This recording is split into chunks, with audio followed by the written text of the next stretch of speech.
All right. Okay. Welcome, everybody. Good morning. I am doing my best to temper my excitement to be back in the Frontier. I'm so fucking pumped. If it's your first time here, welcome to Dungeons and Designers, where we are a bunch of designers and creatives who are mostly working in the entertainment industry who like to play D&D on the weekends. I am Sebastian, and I will be joined today by Autumn, who's going to be playing Quinn, Bex, who will be playing Evie, Dan, who will be playing Chuck, Andrew, who will be playing Shar, and Suchin, who's going to be playing Guardian. Last time we played, and it's been a little bit, so to give you guys a quick refresher, we had just left the drop, which is that frontier town that's a bit like a desert Vegas. Oh, desert Vegas, that's kind of an oxymoron. It's a bit like an old West Vegas. It's built into the side of a massive 1,000-foot cliff that lowers a giant steam train down to the bottom level over the course of a couple of days. As a result of this, it has turned into a bit of a den of debauchery. And most folks there like to enjoy themselves with gambling, fighting, drinking. Some people a bit more resort side, but for the most part, it's the working class letting off a bit of steam. When Folly's End, our crew of intrepid adventurers had left from the Mizette Foundry to search for someone's son, they came back to the drop and it was completely frozen in time. Why was it frozen in time? They found a certain someone that Char had known from her past, named Dantes Gerard, a hedge wizard who had, I think, punched a little above his own weight, and accidentally opened a time rift throughout the entire city, slowing time to a crawl. What for them was a couple of hours turned out to be a couple of weeks, and when they finally broke that time warp, it had already been a week, and their train that they had been waiting to get on had already left. With them left holding the bag, the constables of the drop approached them, thinking they were responsible for the time-related problems, and as part of getting them out of the hole that the constables think that they dug themselves, have sent them to find the last of the Mudhawks, who had come in to pillage the drop whilst it was all frozen in time. These Mudhawks were a couple of days' travel away, and after hopping aboard a airship of an old friend, Rosenbrand von Thistlebrook, the crew had convinced him, sort of aggressively, to aid them in their quest, and in return helping him on a quest of his own. It took the trek of a couple of hours for them across the desert, catching an airstream that allowed them to travel twice the normal speed they normally would, to get to a location on the frontier that appears to be much more organic and much more overgrown. As they passed through these narrow canyonways, they found themselves staring into a vast caldera, completely overgrown. What looks like a sunken city that's gradually fallen into the ground has been completely dominated by a massive tree. This tree rising hundreds and hundreds of feet out of the center of this ancient city that's crumbled in on itself, bursting forth from the central palace. It's completely split that palace in half. And as the ship was on approach, we had initially dropped everybody off at the front and turned the airship around and had them kind of F off. But we're going to roll it back just a tiny bit in case the Folly's End would like to take a couple of extra friends along for the journey, a little extra firepower if that's something that they wanted. So, as you guys are flying in with Thistlebrook at the helm saying, "Not sure what this is, boys. Not a big fan of whatever the hell we're seeing," as you guys are barreling towards this area, catching this slipstream and turning off to the side, he says, "Men, assemble. We may need to do a couple of drops here." He turns to the rest of you.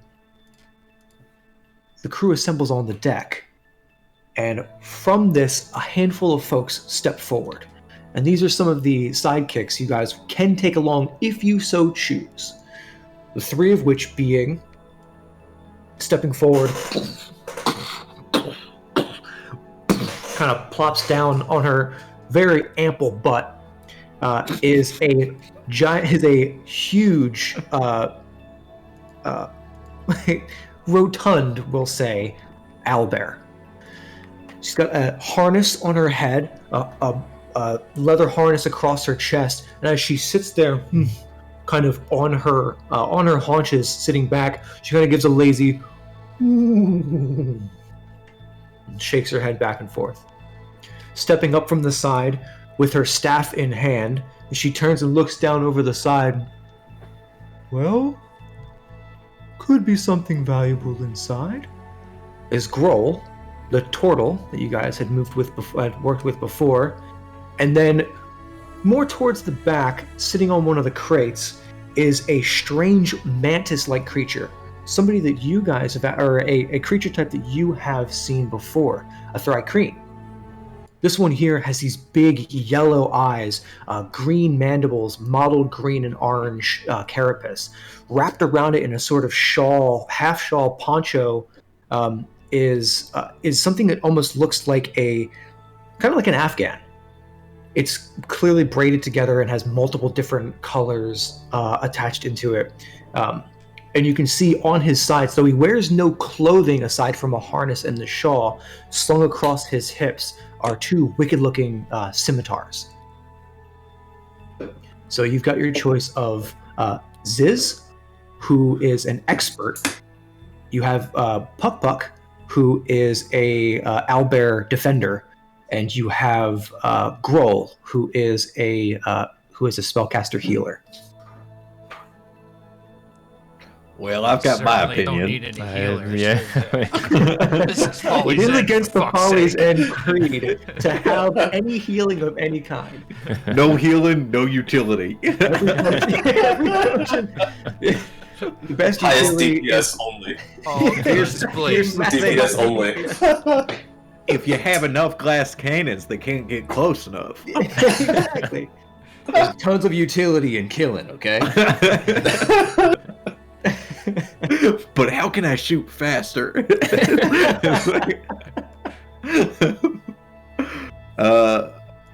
Listen, if we're choosing between these, I'll say to everybody, if we're choosing between these folks, we all know Groll is probably the best choice out of all three of them. I'm just going to push that out there. No offense to, no, what? 1 second. Excuse me, folks. And I'll kind of turn around. Sorry, I realized I was saying that out loud. Probably a little bit too loud. Yeah. We're over here. We're over here. Yeah. Right.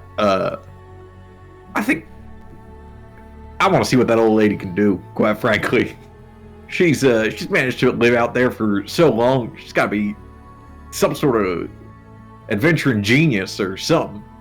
Must be. That might be helpful. Do we really want to put her in danger? I mean, if she wants to put herself in danger, we can help protect her. She's volunteering to help us. I think she's more than capable. Okay.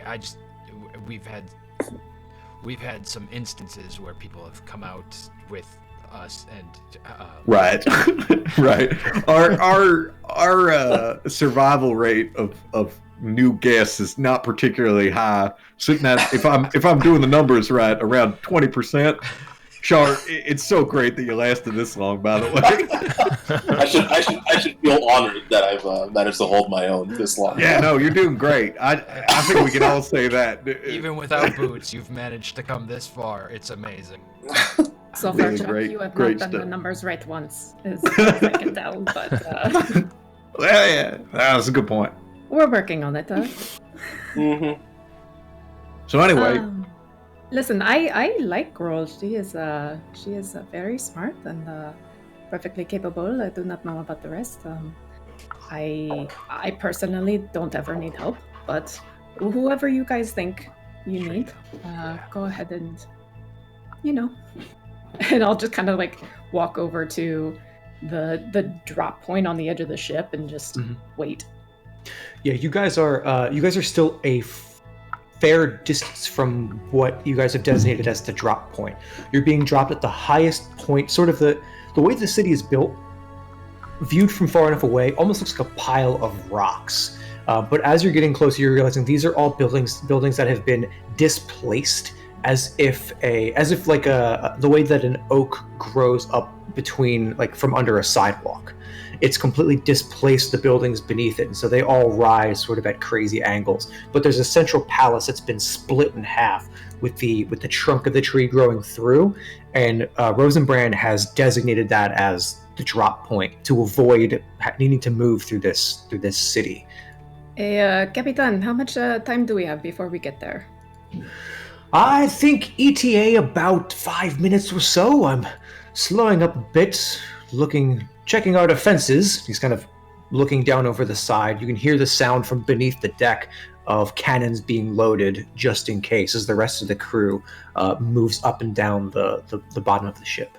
Then I'll walk kind of slightly away from the group, but still listening, and I will begin to prepare my my little gadgets that I have and all my things, and essentially swap out some spells to prepare for what's next. Okay. And by the way, I did add the buck stopper. I can't remember who has it. I did add.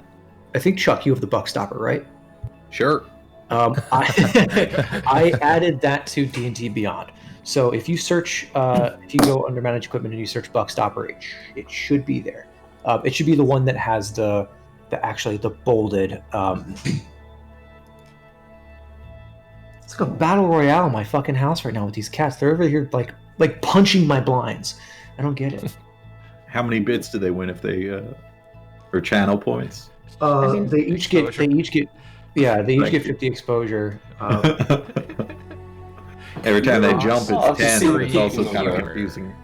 There are no winners, but there's definitely a loser in this, and it's me every time. I know that was an accidental quote of the tagline for Alien vs. Predator, but it's good to see out here.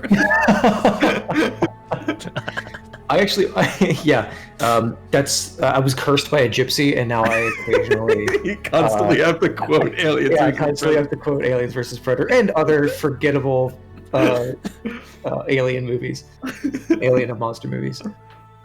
Stopper. Okay, so you guys are on approach. I know you guys had some other things that you wanted to take care of before you land. Anything you guys want to take care of before we 5 minutes? Yeah, before you guys drop in. Can we get a long rest in 5 minutes? Oh yes, yeah. Go ahead and mark off your long rest. Great, thank you. You guys had had a long feels rest. good to have all my spells back. Excellent. You guys have been flying for about 10 hours.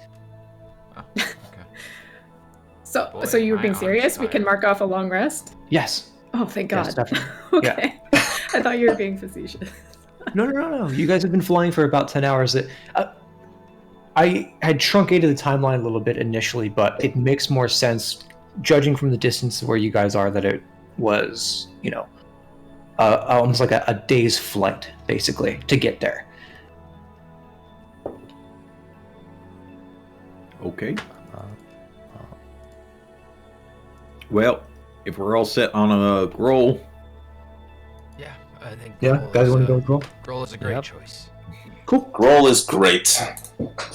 Roll the Do group. me a Is their favor. last name Dave? We already went through this. It's not. No, I refuse. And she hates it when people say that. Yeah. You know what? She's out. Just because you brought that we'll up. just fall off the ship and die. It's like that's the final straw. Everyone was broke like, "What's the happening turtle's with back. Grohl? Is she going through stuff?" And it's like, Completely well, done with this shit. depression. Go unnoticed for years. Okay, so here's what I'm gonna have you guys do. You guys are in control of Grohl. She's your sidekick. You guys can control her as a party. Get out of here, cat. So what you're gonna do is you're gonna go to your extras, and you're gonna navigate to sidekicks, and you're gonna add in expert level 12. What? You can each add her in. Ooh. Oh, it's already in there. And so what you can do is you guys can just make sure one person most likely will probably decide to control Grohl for the most part. I'm sorry, not expert, healer, level 12 Yeah. healer. She should already be in there. At least she was for me. Oh yeah, I put her on your sheet, and I changed her name to Grohl, I think. So you can just change her name. Spellcaster, but Okay, you can just change her name locally to Grohl, and that way you at least have her on there.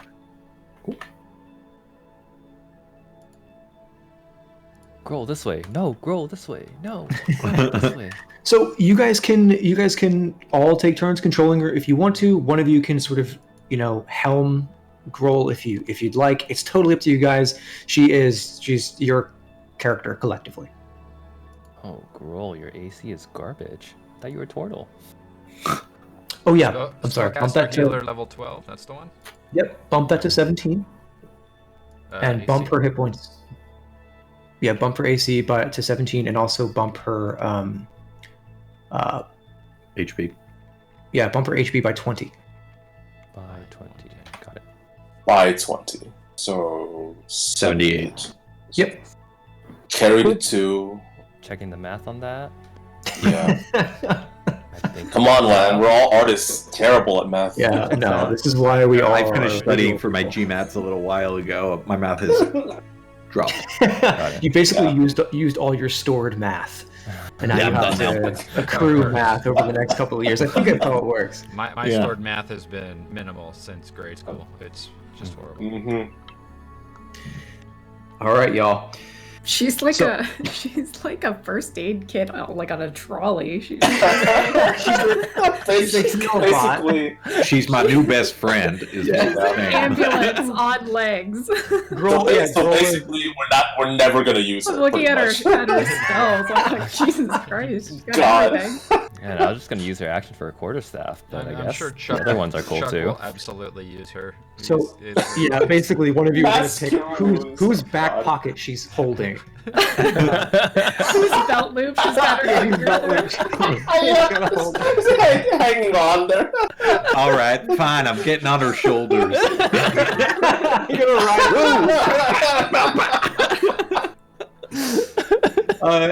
Okay, so you guys are now on approach.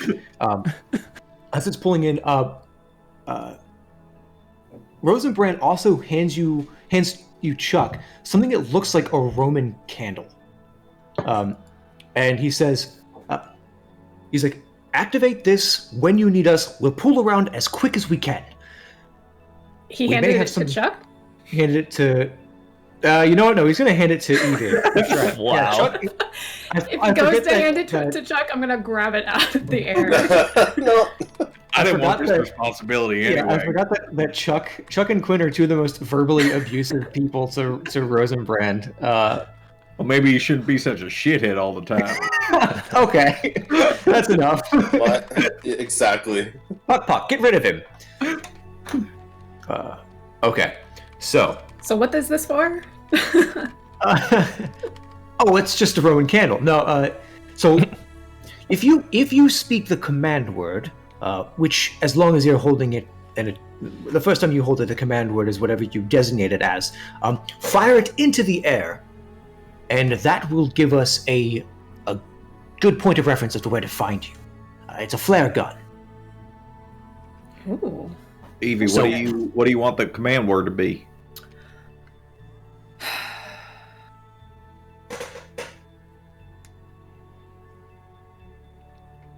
Help? Well, Fires off. Let me help you with that. Fires off again. all right, everybody make sure nobody says it. Nobody says what? Help? Oh, It's just a light show on approach. Everyone's like, the bandits on the ground, like, what Well, the there fuck? goes the element of surprise. Guess you just can't Can we help get it. Can we get another one, please? This one we do. Fine. Just takes it and hands you another one. What is? It's the last time I'm helping you. all right. How about pamplemousse? No. Yeah, I thought that was dumb too. Yeah, no, that is too many syllables, and my accent cannot handle it. Marshmallow. I am going to We'll get say. The fuck's a marshmallow? It's the safe word. I mean, the help word. Freudian slip from Quinn. Excellent. It is going to be a marshmallow. As you guys, as Quinn says it, by the way, you guys all feel the G's of the ship as it's slowing its descent now and sort of rocking back as guys are now doing a hot drop to the top of this structure. The rope ladder unfurls off the side of the ship. You guys all begin descending down with Grohl in tow. As she hits the ground, she pulls from her pack what looks like you guys recognize as a piece of planar constant, and she just slots it into the center of her knobby wooden staff and gives it one little poof on the ground. And as she does, there's a brief flare of light. And she says, I think I'm ready. I want to look back at everybody and be like, she's the coolest. Or like mouth it. She's pretty badass. All right, there we go. I don't know what I was Time's worried up. about. We roll. Oh, no. Oh, shit.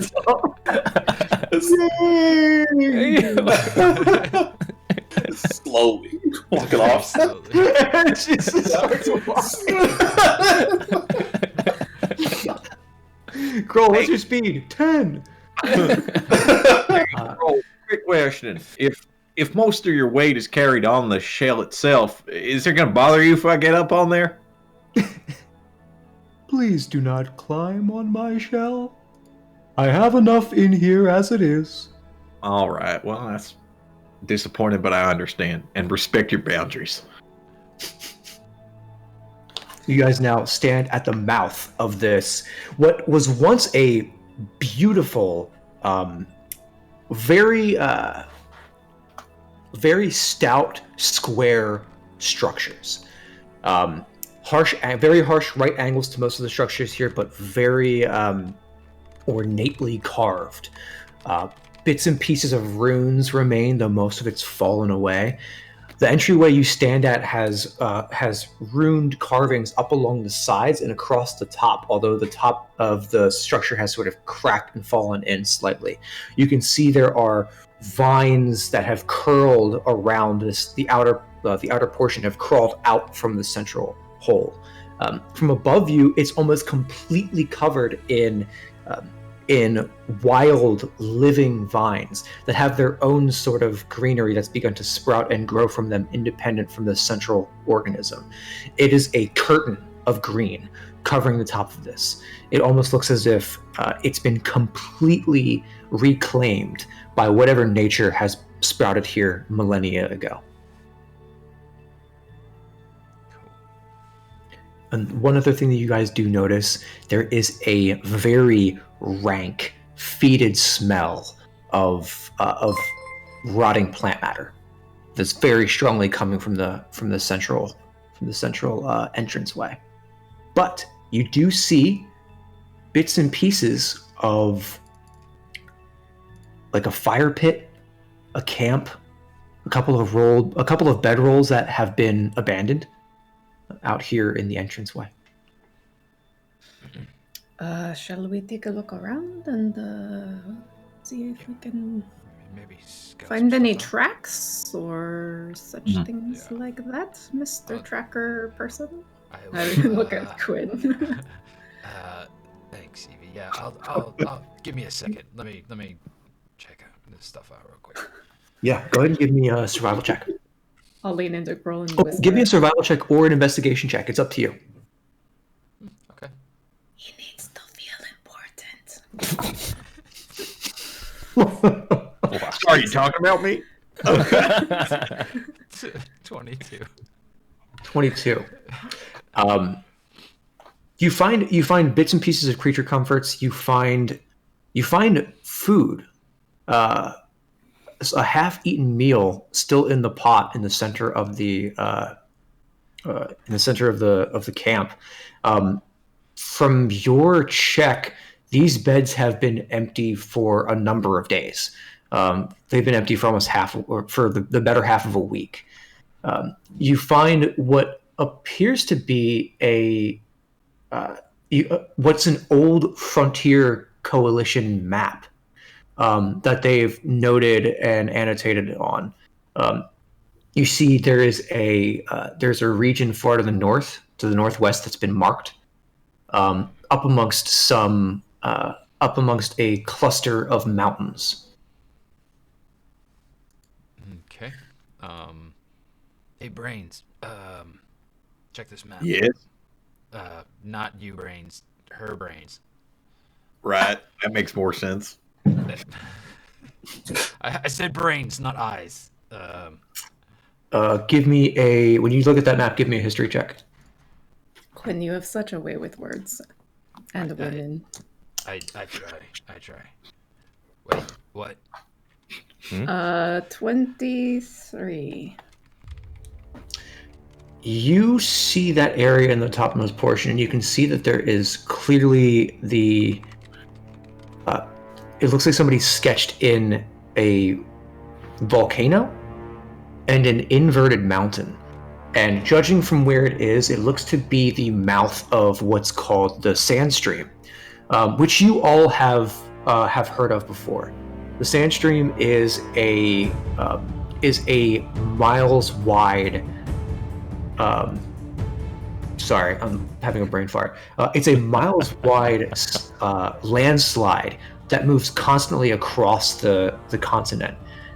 The origin point of which no one's ever been able to find amongst the mountains. It's rumored that there is a manifest zone to the elemental plane of Earth that causes this deluge of rock and silt and mud to constantly flow from the northern reaches of the continent. So there you have it. That is what we have here on this map. Just a little refresher for you if you did not remember. Yeah. Okay. Maybe something to check out. Maybe Rosenbrand might like to know this information, earn some goodwill with him. Although I'm not sure why he isn't thanking us for saving him all those times. You know what? Never mind. He doesn't know. He doesn't even know this. You guys hear, ah! Ah! I'm not too far from the entranceway. And as you guys look around... Birds from the drop follow us? I immediately draw my gun. I'm ready to shoot the birds. You do see a number of crows around the entrance. Oh. Fucking And as you guys begin to look, and as you pull your gun, they all scatter, except for one, which darts into the cavern. Based on how Looks like he wants us to rude follow. those birds were before, I'm not even going to try and talk to them this time. That's fair. Yeah. Should we have one of us maybe stay outside and keep watch? Because I am happy to do that. That is something I will offer to do. It's very generous of me. Are I you know. afraid of the dark, Evie? No. Just tight spaces and birds. Both of them? Well, both of them together for sure. Yes. Okay. Well, Very specific. Yeah, that's it. Listen, it's a story, and we could sit here and I could tell you it, but we should probably get going. I mean, you should probably get going in there, and I will wait out here. Go on. No. Okay. You just come on. You'll be fine. You've got us, and you've got Dave. I mean, girl. Okay. Who? Listen. Quinn, you can talk to these birds, yes? You tell them to stay they're away gone from me. now. But if one comes at us, I'll tell it to not touch you because you don't like being touched. Correct. Well comprehended. Okay, let's go. I'll just start to head in. You guys begin to enter the mouth of this overgrown cave. You continue in about 15 feet. And what's everyone's passive perception in here? 10. 16. Fairly low for every... Okay. 16.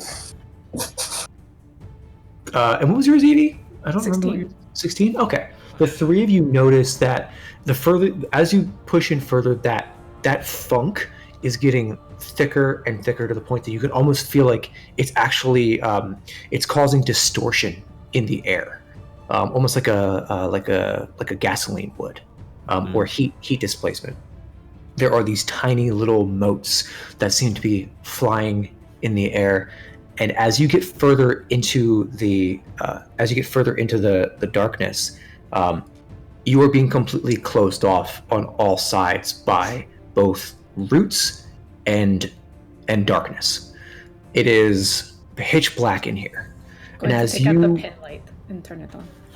Okay, as you light that up, one of the first things you see, and actually, Quinn, you'd seen it before because you have dark vision. There is a splash of gore on the ground, a splash of red that drags off into a side corridor. So you guys have a straight passageway. Is it dry? Is it? Give me a survival check. 23. No, 20. Yeah, 23. Sorry, math. It is a couple days old. Okay. And it drags off into the side passage. Something was definitely killed here a couple of days ago, maybe. Goes that way, obviously. Said pitch black, right? Pitch black. I need to light a torch. Okay. I Right in front of the Quinn's face. gazers literally as he does that. I'm like, As you light the torch, by the way, there is a soft, and the distortion in the room dissipates. You notice a lot of the green motes sort of fly towards the torch and and all sort of burn away, like moths to a flame. Light 2 torches now. I light all of my torches. Can I use detect magic and see if I can see anything around here? Yeah. As soon as you light it up, you get a hint. You get a glow, the outline of a humanoid, about 25 feet down the passageway. That where the blood trail is, and then additionally there is a low grade. You get a low grade detect magic from detection from everything in here. The little motes appear to be magic in some way. The air shimmers a little bit, and you can see that some of the you can see that below you there is something that is glowing as well, though you can't quite make out the distinction of what it is from this distance. The distance on that is 60 feet, I believe. On detect magic? Yeah. 30, actually. Okay, so you don't quite get the ping of what's below you, but you get a sense that there is something down there that appears to be magical in some way. So, to recap, humanoid shape off to your right, a bit of a nebulous glow around you, and a vague glow from beneath you and in front of you.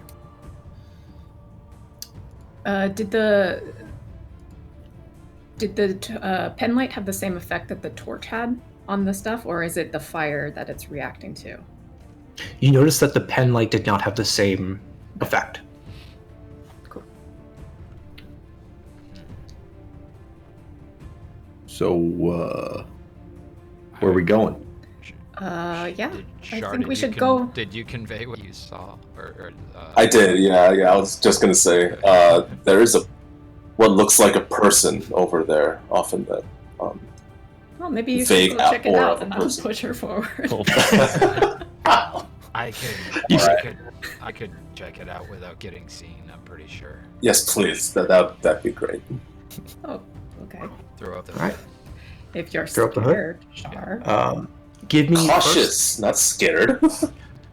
as you guys argue, Quinn throws the hood up and immediately begins to.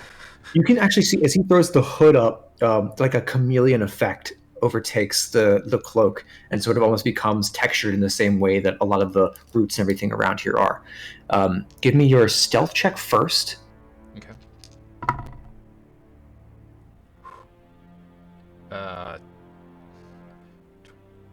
31. Okay. Now go ahead and give me a perception check.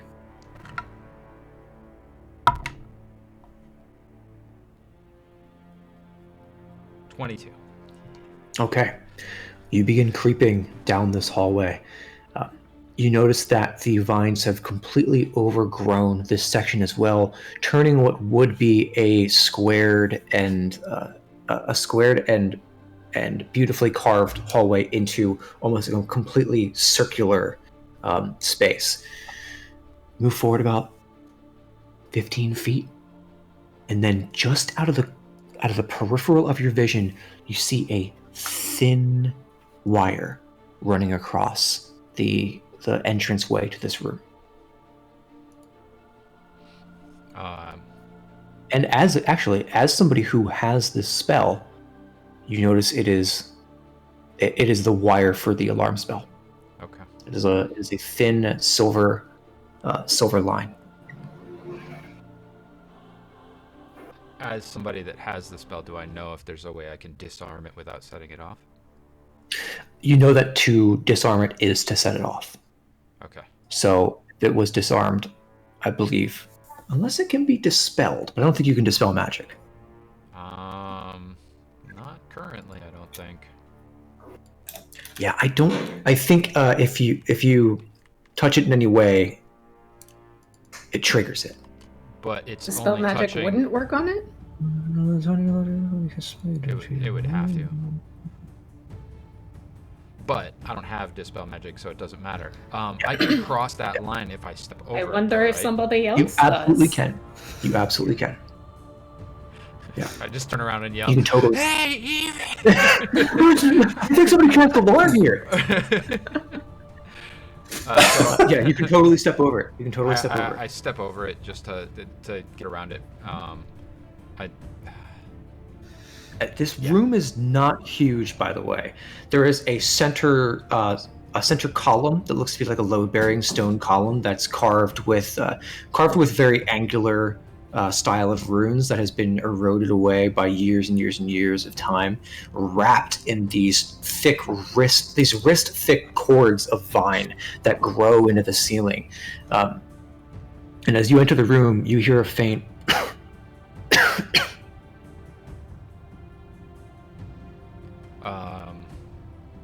I just stop and scan for anyone before I do anything else. With your low light vision, you can see the hint of someone's armor from the far side of the column. Just sharp bits of it sticking out from where you can see. There's a bit of a strange shine to the armor that you're not familiar with. And is the person standing, sitting, laying down? They're sitting. They're sitting against the pillar on the far side of it, so you can't quite see them. Can I? You can walk around, take a look at them if you want to. Closer look. Give me one more stealth check while you're in here. Natural 20 for a total of 32. Silent as death. As you creep ever closer, the person that you approach is their form is lithe and alien. They appear to be covered from head to toe in some kind of carapace. It's made of dark leathers, and there's strange iridescent reflective panels across its surface. They're almost feminine in their form, but they're broad-shouldered. Their carapace, this chitinous armor they're wearing, is aggressive. It's got spines and spikes on it, and their head is hidden behind a helmet that's equally as intimidating, with spines and spikes and what looks like mandibles carved into the front of it. There are dark lenses fitted over each of the eyes. Almost makes it look like Tusken Raider-esque, except with spines that kind of grow off the side of the head. And this person does not seem to see you at all as you approach them, and you're less than 5 feet from them by this point. Would I recognize that armor at all? Do I have any history of seeing that stuff? Give me a history check. I'm great at these. 6. This is completely unfamiliar to you. You've never seen armor like this before. Actually, you know what? You have seen armor like this before, but you can't place where you've seen it. That's what I maybe thought, but I'm not sure. Yep. Yeah. You have.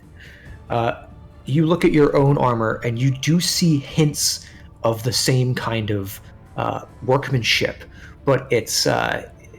This is different. This is like. Think of the armor from. Think of the armor of the steel suits from Dune. Mm-hmm. The way that they're each one is handcrafted.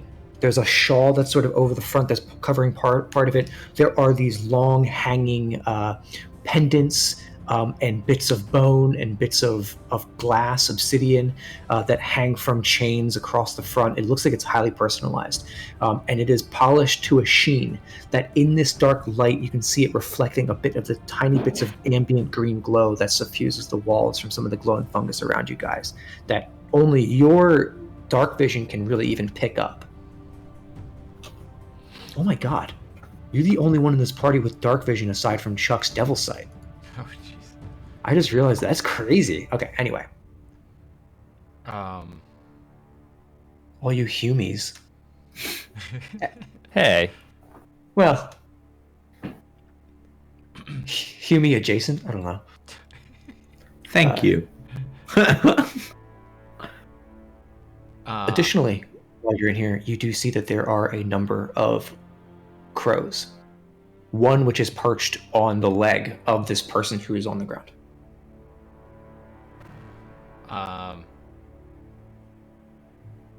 Blade of Broken Mirrors. Very quietly gonna sneak up against its neck. I'm gonna say, friend or foe. So the figure coughs, and each time they do, they almost slice themselves on the thing. I try and like, not. I need you to make. aware. I need to make a charisma saving throw.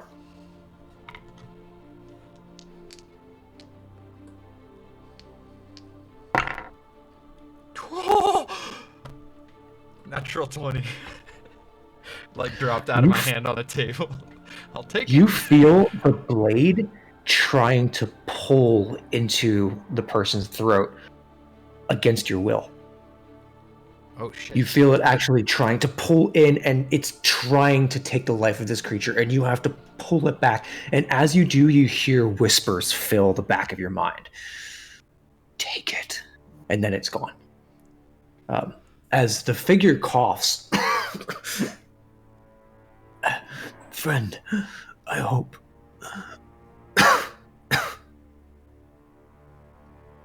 Okay. What happened? What happened to you? You see a hand pulls out from the gut. The hand is covered in blood, and the figure says, "Mutiny, maybe. It's hard to say. Something took my people." So you're here to recover your people? It's just a weak nod from the head.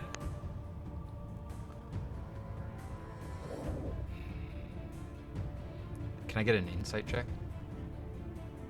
Yeah. Give me an insight check. 17. It's not the whole story. She's Okay. the figure sounded truthful, but it seems like they might have been holding something back. What aren't you telling me? There's a pause, and then I know you. And figure points to the crows. You were in the drop. Yeah. You know our people.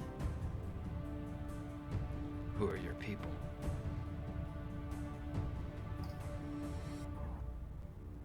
The Mudhawks. But you want to be our friends now. The attack was not our idea. We wanted to take what we needed and to leave. Bahidi wanted to stay behind and kill. I took my people and left. We came here, and they went deeper. I tried to stop them, and pulls the hand out again. You can see it's covered in gore. They attacked me. Okay.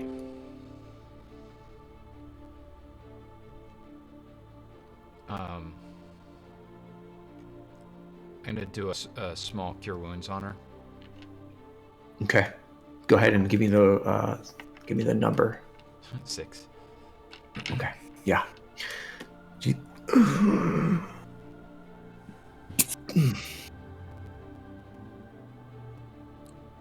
Thank you. see, roll the shoulders back. The center of her of their wounds begin to close, and as they lift their hand back up, the gore is still there, but the wound itself has now closed. Their voice still halting as the interior wounds begin to close. Still, I don't know if you are here to kill us, but I ask,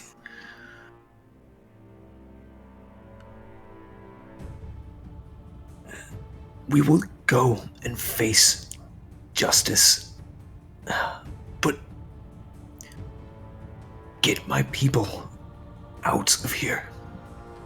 This place is not right.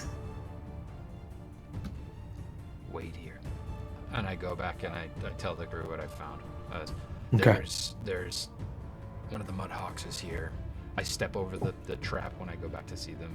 I assume. Yeah. But ding, ding, ding. So kicks it. There's an alarm spell. Follow me, and I stand right in front of it, and I step over it and make sure that everybody gets across, and then we go into the room, and so they say, that there was a mutiny or something within the Mudhawks. She was attacked, as you can see. I healed her up a little bit. She says they'll face justice, but we've got to get her people out of here. The question is who mutinied, and are they still your people? I don't know. They looked different. Their eyes were clouded white. I think something here took them.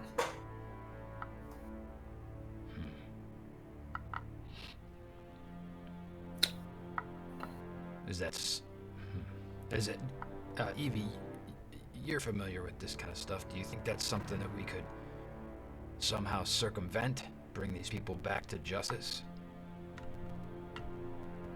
What do you mean I am familiar? I mean, magical things. I'm assuming, magic stuff. You're good with it. I assume it was the birds that took them. I don't know.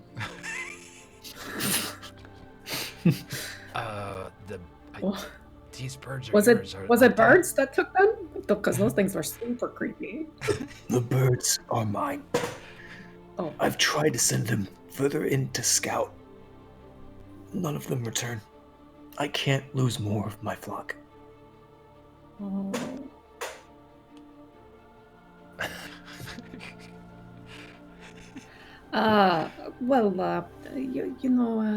Let's see, this one said that there is magic happening in here. Maybe that has something to do with it, and I do happen to have a little something that can maybe work around it.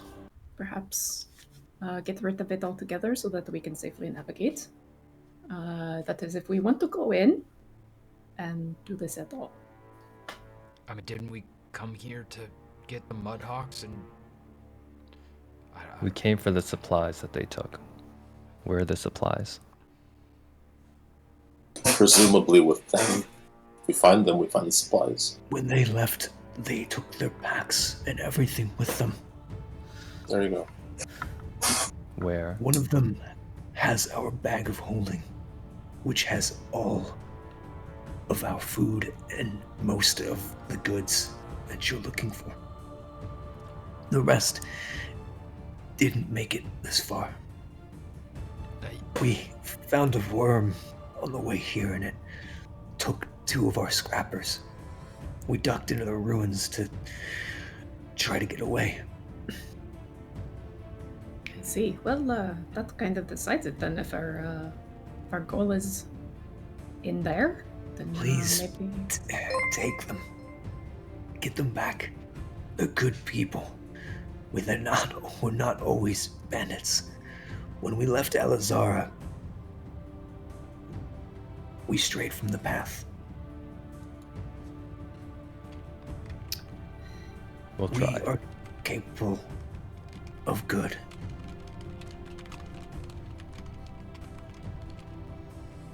So Shar, how much magic-y did you sense, and where exactly are we? Like there's a presence further down below us. We might need to continue on to. Did it seem to like get it was that. the source of this magic? Maybe. It could be, maybe. It was faint. It was. I won't know until I get a little closer. Okay, so we need to get closer.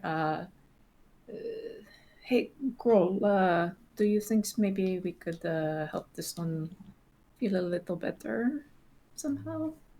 Of course. I can do that for you. What spell do you want to cast? How much healing did you do, Quinn? 6. 6. Got it. Blah, blah, blah.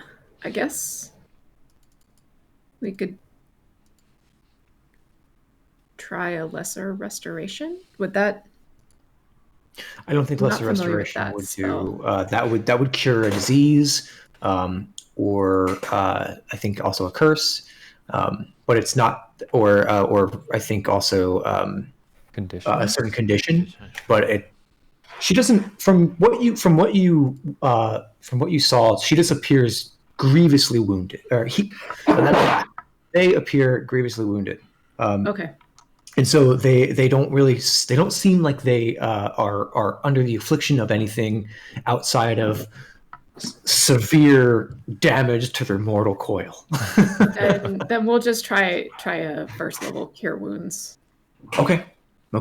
And more of that healing energy suffuses the person. They still look pretty banged up. They look like they might have had maybe 3 or 4 hit points left, and so now they are back up to, closer to, a little better, but they're still very banged up.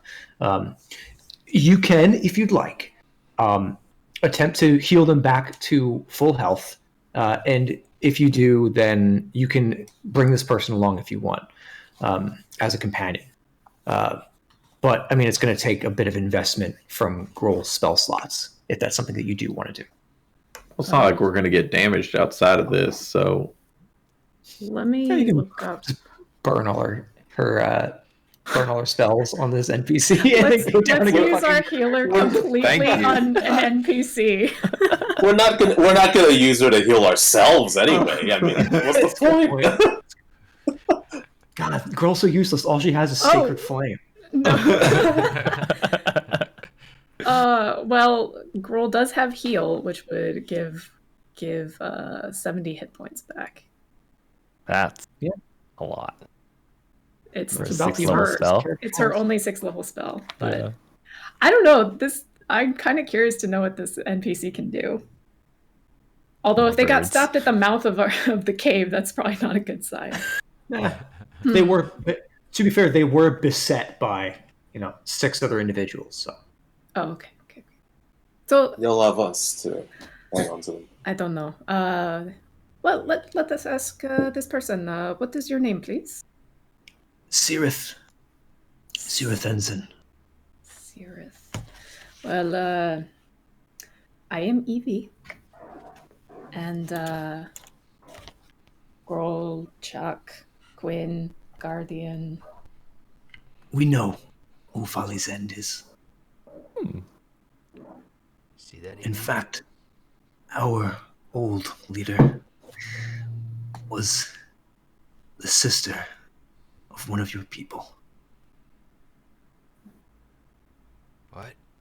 I have a sister? Well, that's very Chuck You see- centric of you. you What can- makes you think it was your sister?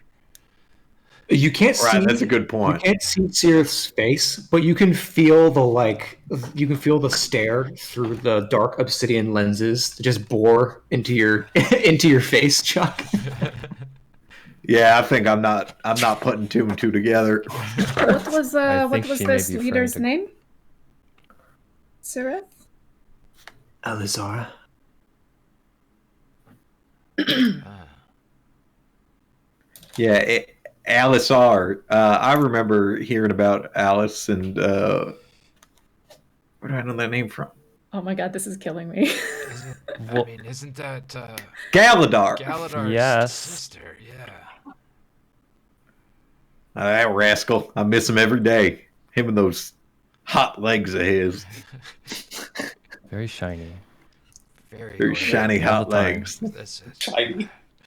I only met him briefly, but he seemed like he'd grown into a good person.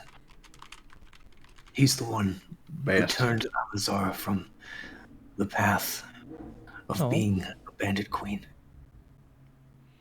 We tried to follow, but Lahidi was too strong.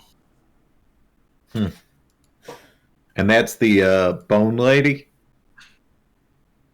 Yeah, Right. you Well, dealt with her, so I was going to say, at least you don't have to worry about that anymore. Maybe you'll be queen. Let's say we deboned her a little bit. Hey, all right. EV. Yeah, Go I'm for kind it. of picking it up from you. I like it. Oh, shucks. God. Anyway, hey. Yeah, right. So, right. The figure just laugh- keels over and dies. Laughter is the best medicine. Can't take it. 40 No, points of it's psychic psychic damage. damage. Nope. I'm out. Evie's right. Laughter is the best medicine. It really is. We could just tell jokes to you until you feel better. Joke on that. All right. Over the course of a long rest. All right. Two fish are swimming up a river. One of them hits a wall and says, damn. everybody take 1d4 psychic damage. You now have inspiration. How did I take I'm 6 down. points of damage on 1d4? I don't understand. So, Sarah, in all seriousness, though, do you want to? Do you feel like you could maybe? Well, if we helped you feel better, would you even want to go with us to help rescue your people, or is this one where you would prefer to sit out? If I can fight, I will fight. That is that then. No, and then I just kind of look around at everybody. Are you in agreement? More the merrier. Sure. Sure, yeah. All right, girl, do your thing, girl. Okay. Grohl steps forward. This may feel a little bit strange. And places a hand on the center of the chest. You can see there's this pinkish fuchsia kind of energy that pulls from the staff and suffuses the center of the chest of this person on the ground. And there is almost a sharp inhale of air from the room itself as this person is fused with this healing energy. And there's like a... And then as they begin to stand, you can see they pull twin scimitars from their sides. All right. I said I'll fight. So I'll fight. So Enough you can now Flash. add... Roll for initiative. Roll for initiative. Go ahead and add... You've been hoodwinked. Go ahead and add a level 12 fighter to your roster. Hey. Fuck yeah. Hey, Gotta catch them all. Gotta catch them all. Sidekicks. So you guys can totally control this person too if you want to. Or I'm sorry, you can totally control them collectively if you want. Sirith name is Sirrith, Enzin Enzan. They are Slower. sorry. Sirrith. Enzan. And this person is their AC is 20. If it says anything different on the sheet itself. And additionally, they have twin scimitars. So they can make an additional attack as a bonus action. Oh. What level was were they at? 12 warrior. 12. Oh, warrior. And you'll notice that there's in the stat block it says like defender versus attacker. Sirith is an attacker, so they get a +2 to all of their attacks. Cool. Is anybody else having foundry issues, or is it just me? Oh, you guys having boundary issues? I'm What not- kind of issues? Still game paused. The game's paused. It's All not, I it, like I'm only the, on the map. when the music switched, it ended for me, and then like now I can't get back into the map even. Oh. That's so weird. I wonder why. Can you refresh your browser? Are you using Chrome? No, I'm using a Chromium-based one though. Okay. I know that it gets wonky. I know not everyone wants to use Chrome, but I know it gets a little wonky if it's not Chrome. So. All right. You guys now have Cirith walking behind you. Cirith, you notice pulls the crows swarm around her, and then they almost seem to swim around them, and they almost seem to like discorporate into their form, like their spirits. Can I make either a Arcana or a History check to see if I know what type of creature this is? You can make a nature check. Nature.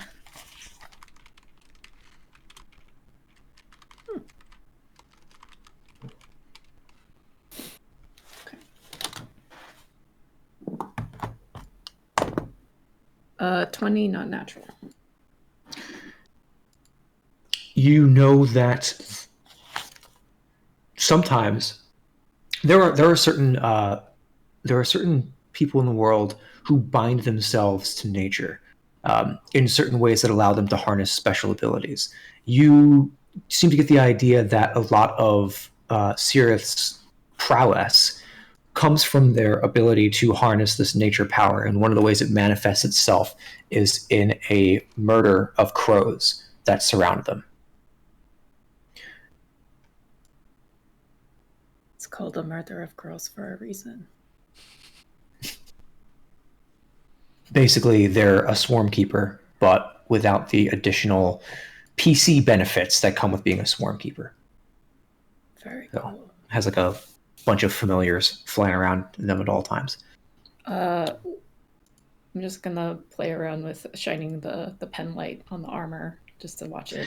The armor is gorgeous. The armor is it looks both handmade and like it's handmade yet surprisingly symmetrical and beautifully done. You can see the panels have been polished and polished and polished again, so that they reflect a total spectrum of color across the chest and across the pauldrons.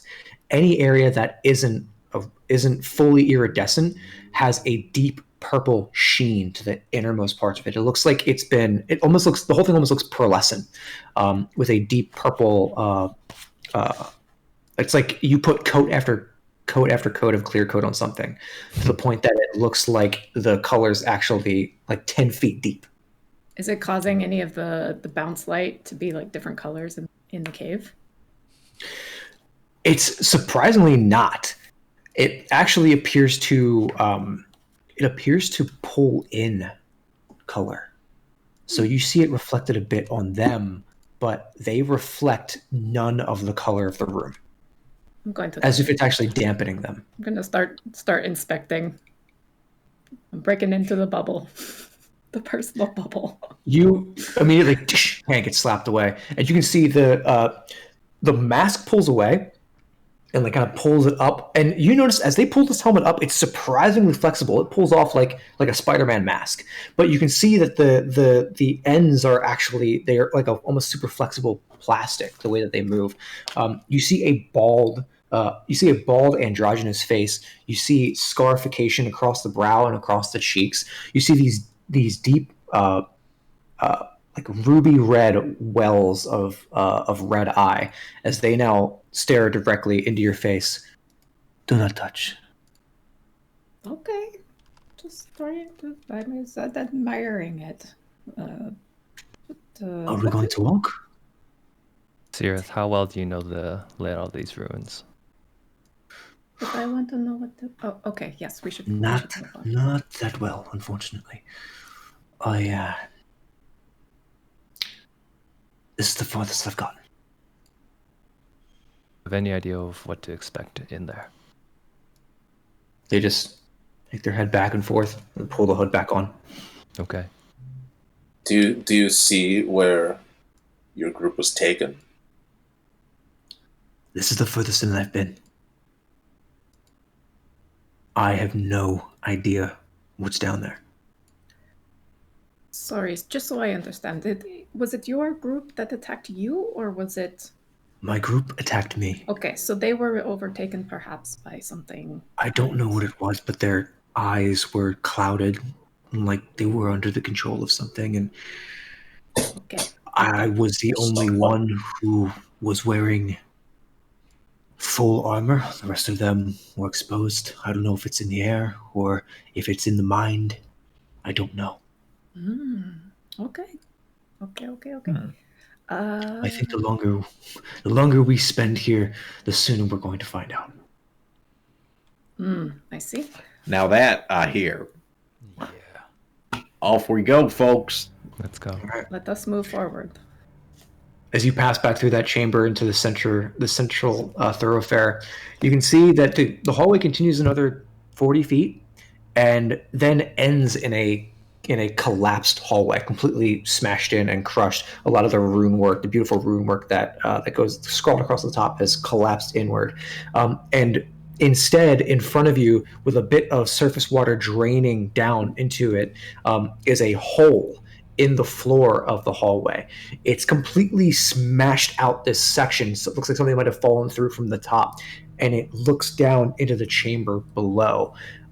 Both Chuck and Quinn, as you look over the edge, you're hit with a stench, a foul, rotting stench, and you can see that it drops to the exactly. And it drops about 50 feet down. You hate to smell that. Yeah.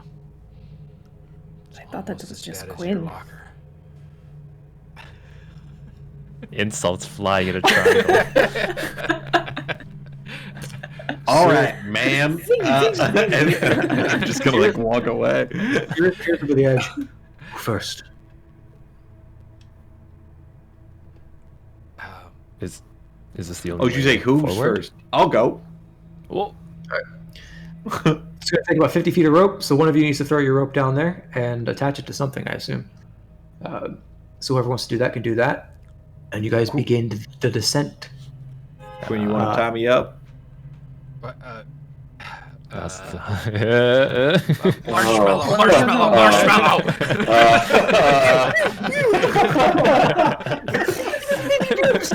Full Roman candle blast. Yeah, so you're going to be first into the breach. Is that correct, Chuck? All right. Are you flying down, or are you roping down? I'll rope down. Okay. Yeah. I'm going to touch one of my ball bearings with light and toss it down, just so that we have maybe something to aim for when we get down there. Okay. You drop the ball bearing down, and it makes it the 50 feet down, and then disappears into like a sludge at the bottom, and you can see it like lightly glowing beneath the surface of what looks like maybe a foot of just gunk and accrued filth on the bottom of the chamber. Yeah, Chuck, Charles, you we go do not- first. You go first. Wait. Charles, we do not know how deep that goes, so just be careful when you get to deep down. Okay. Guardian's gonna throw a I'm gonna torch down tuck my first. pants into my boots. Okay. Okay. Well, All right, fair. He can fly. He'll be fine. It's almost like walking on water. He's great. So you drop your torch down there, right, Guardian? Is that what you said? You drop your torch down there? Yeah. Okay. It falls, and then begins to go out as it sinks into the sludge. Don't worry, I'll get it. And light another torch. That sucked. Okay, throw a second torch. Goes out as well. Chucky, you're climbing down now. Hey, stop throwing torches. I'm climbing. Give me a perception check, Chuck.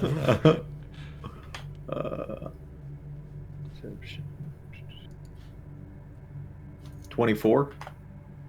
You can see around you that this room is full of detritus and trash and plant matter that's that's sort of funneled in here. You can see the groundwater that has been flowing in from cracks above you seems to pool in this room, and as it pulls into the bottom of this room, you see other plants as sort of like a almost like an algae across the top of the surface of this water.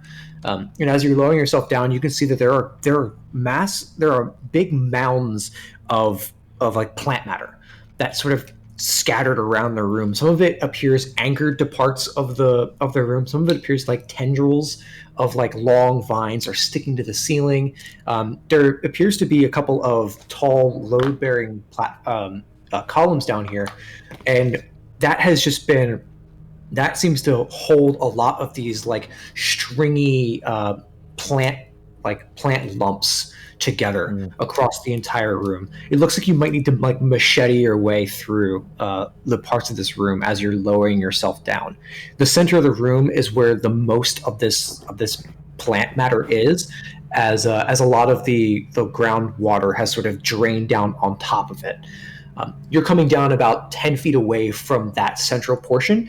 As you're lowering, you can see there's like mounds of filth, and then the columns are around you. I'm just gonna mage hand.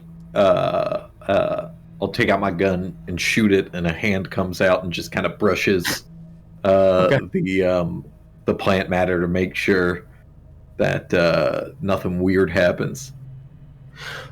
When you brush against it, it sort of like you brush into it, and your hand the mage hand kind of sinks into it, and then pulls back and sinks into it and pulls back, and it doesn't seem to be like reacting in any way necessarily. Okay. Well, down we go. I'll just hop down. Okay.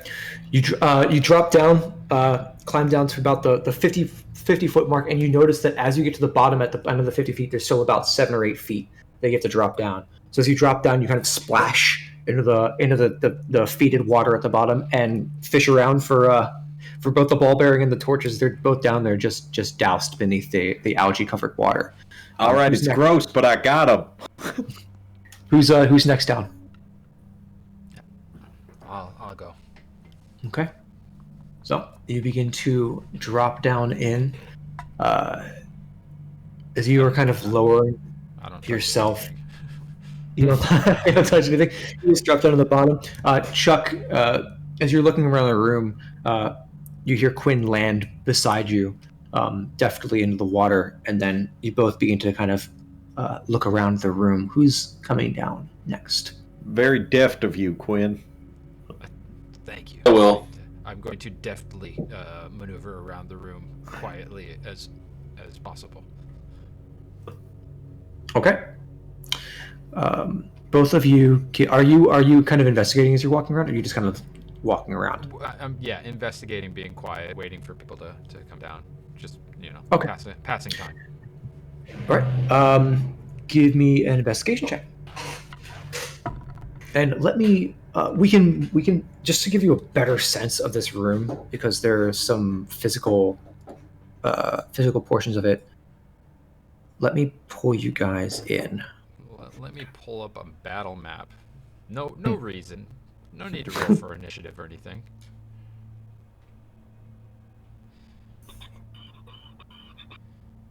I do not own a valid token in this scene. Yeah, I'm just dropping it in now.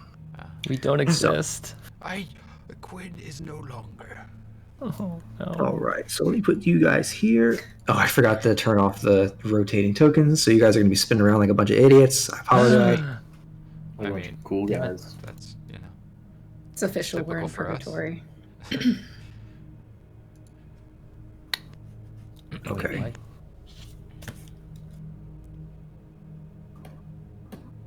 Oh God. Am I supposed to see everything? Nope. Nope. Okay. Close your Okay. eyes. All right. I'm just. Close your eyes, Can child. click. You've seen too I much. can't. For some reason, I can't move you guys into the other room, but I can move Char, and I don't know why. She's the chosen one. Yeah, that must be it. So I guess you guys are all down in this room now. She survived this long, so I figured she got to be special. Oh, that sounded great. Earthquake or cat? Catquake. What are you doing even? Hurricane Kitty strikes. He fell asleep and just fell off the table. And then like caught himself on the way down and like grabbed my blinds on the way down. I don't get it. I'm taking you down with me. Yeah, they're hilarious. Their new favorite thing, by the way, is to parkour off the PC tower. Nice. So multiple times a day, the PC tower is going dum, dum, dum, dum, dum, back and forth as he like does a fucking kickflip off of it. It's ridiculous. What's the most expensive thing in this room? Yeah. Cat's like, Always find that and knock it off. Rename your cat Tony Hawk. Just like trying for a 720 off of the PC. I can't move you guys. Why can't I? I can't move Floofy. I can't move Eevee, and I can't move Guardian. Does anybody know why? I can move me. I can't move me either. I can only move my direction. The irony is, emotionally, he's been moving us this entire time. I am deleting all of you. I can't even delete you guys. We're stuck forever. Do you guys have your tokens selected currently? Mine's I did, disappeared. but I just unselected Yeah, it. mine's not. I don't think mine's there anymore. I got rid of yours. These technical difficulties brought to you by Foundry. Let me exit. Run it on your PC today, and you too I'll can try it. enjoy the adventure of why the fuck can't I click on this? That's actually their new tagline. Bold. I exited. Did it work? No, they're just stuck on there forever. Can you put in a new one?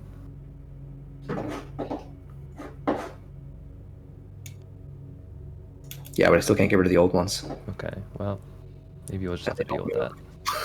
They're just in the middle of the room. There's Yeah. nothing you can do about it. It's 2 of them now. Yeah. We get to go The twice. question is, can you actually click on the one that is there now? Good question. Yeah, Oh wait, no. I'm They're gone for me. I just Are refreshed they? the page and now they're gone.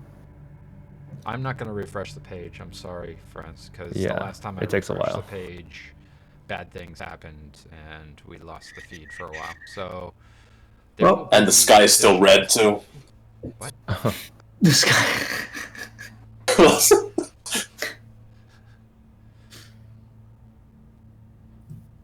I actually don't know how to refresh when I'm running it God, what natively. just happened?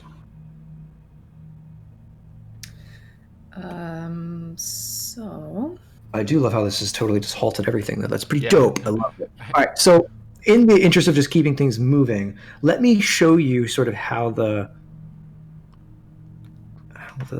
so there's like this. There's a mass here. There appears to be a mass here, and there are these sort of like vines. Stop it. That appear to hang both across the ceiling and between the columns.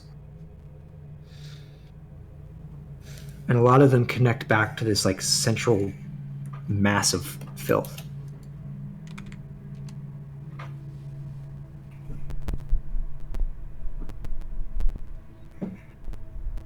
So that's sort of what it looks like.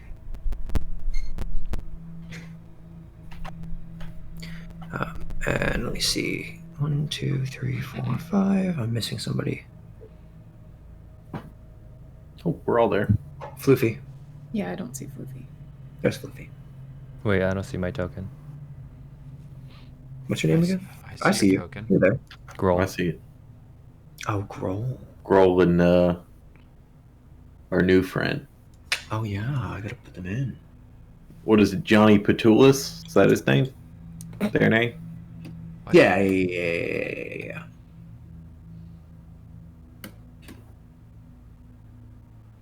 Oh no, do I not? I didn't do a token for Grohl.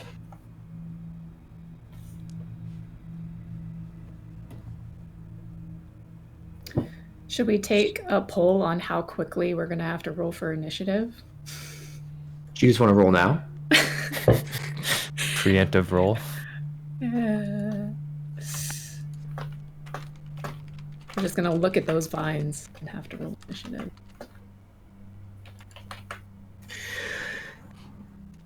apologies, friends, as I get this set up. There's always one thing that I forget. And this time it's Girl's Token. Well, I mean, there's always one thing that I forget that happens to come up in the stream. I forget tons of things constantly. Related Like how you initially forgot to expand on that sentence. Yeah, exactly. And it just continues from there. Hey, you want to send me Grohl's face?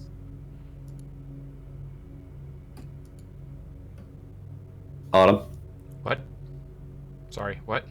Send me Grohl's face, and I'll pop her in as the. Give me your face. Pop up needs your face. Sorry, I was doing a poll. You guys.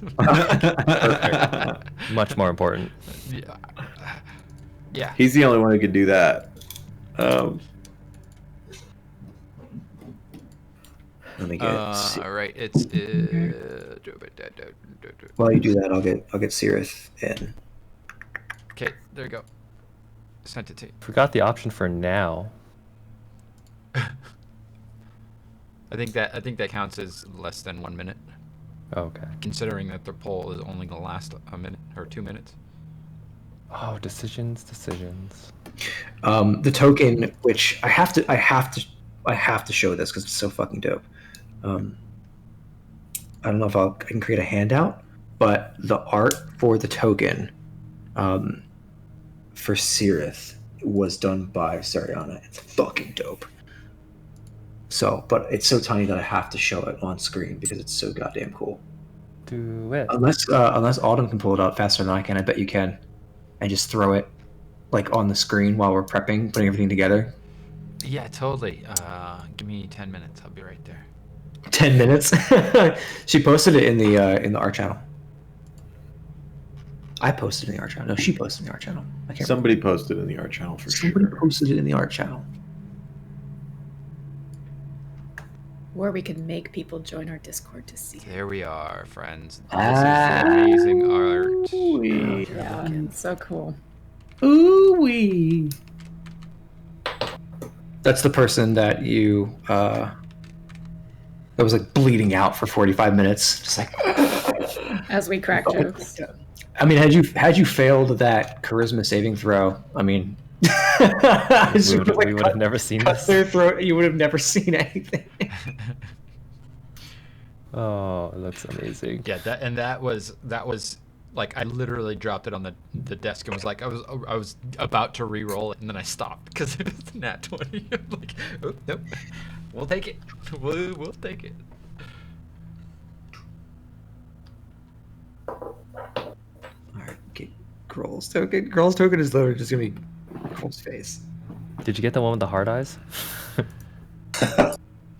That's when Grohl exalts and becomes yes. next level. Not even her final form.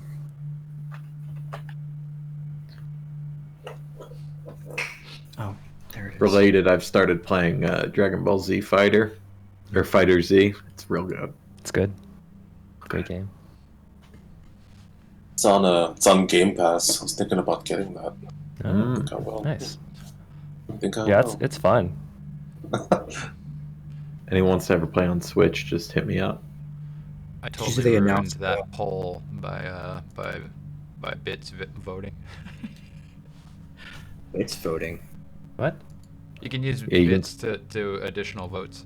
So I voted for less than a minute. Rigged. Oh wait, I voted for that. It's fine. Rigged. Oh. In my favor. Totally right.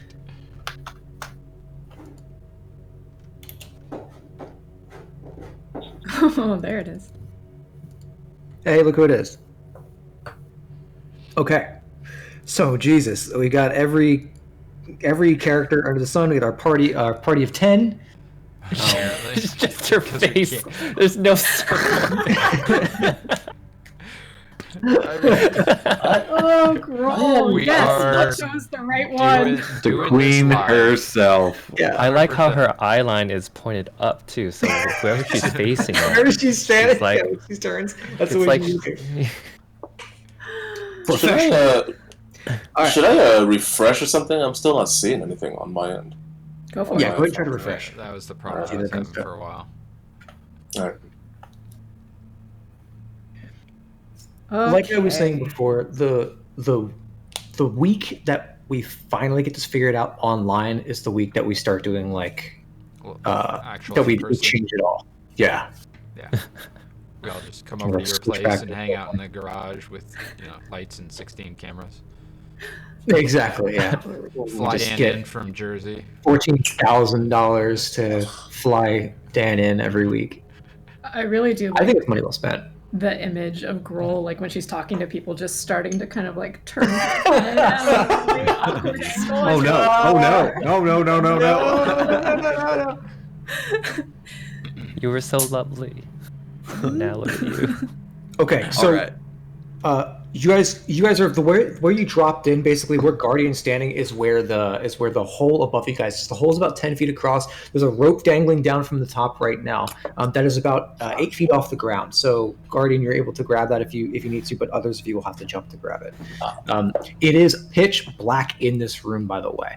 So with the gazers on, you can see Guardian, but Evie, you're gonna have to get your pen light out. And Char, you are completely in the dark unless I guess you have your as long as you have your pen light out, everybody can see within 30 feet. I'll still light a torch just in case. Okay. So you, Yeah. torch lights up. You can see the I'll turn my pen light off. bouncing around this room now with the lights turned on. You guys see right where Sirith is standing. Sirith is standing there and kind of like looking back and forth, and then I think I hear and turns, and directly behind them is this little alcove here. Right here, floating about 3 feet off the ground, this huge, like spherical creature with this central eye and these long stalks on the top of it, and it just is hovering there, staring directly at them. Sure, what the fuck? As Someone else feel weird Don't look about at this? it. Should we Don't try look and at talk it. to it? I just, like, Don't look at it. I'm actually. I said I was moving around the room, so I'm actually probably Yeah. over here. okay. We're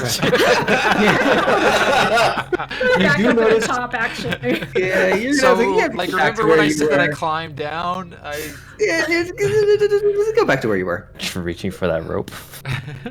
As you drop in, it's everything here is covered by these vines, right? And it doesn't appear to be moving towards you in a hostile fashion yet. It appears to just be floating there. Yet. And you can see Sirith has both hands on her scimitars and is pulling them out, and kind of gives a look to the rest of the party like, "Are we doing this?" Just no. I summoned my gun, and I'll just kind of give like a shrug back. All right, roll for initiative. Oh my god! There it is. Oh, come on.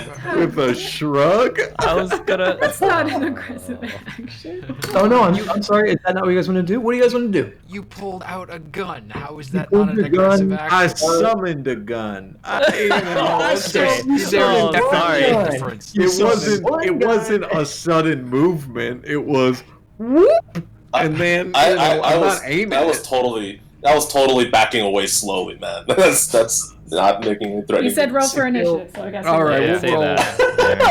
that. Boss man says roll, I roll. Man, a man can build 1,000 bridges and summon one gun. 15. 15. That's awfully low. Yeah. It is awfully low. I got a 14. Oh, hey, let's not depression talk is a about it. serious thing, especially. Let's not talk about it. Sorry, I apologize. I didn't realize he was in a slump. Quinn never talks to me anymore, so what are you gonna do? I remember those fireside chats. Just never get the chance to anymore. We don't light fires Okay. anymore. Chuck, what was your initiative? 17. Guardian. 14. Ooh. We'll be fine. It'll all be fine. Oh, who's gonna roll for the sidekicks? Oh, I'll Yeah, you guys should figure that out. roll for the Sirith. How many times am I going to click the wrong I'll encounter? roll for Groll. roll for Groll. Roll for Groll. I don't necessarily have to do it every time, but like I don't have to control her or anything. But you know, Give me a sec. I'm chronically enfeebled, so I need to fix something that I messed up. you need to see a doctor for that. Yeah. Chronically enfeebled. I love that. brings Love us that to our so much. sponsor, Roman Medicine.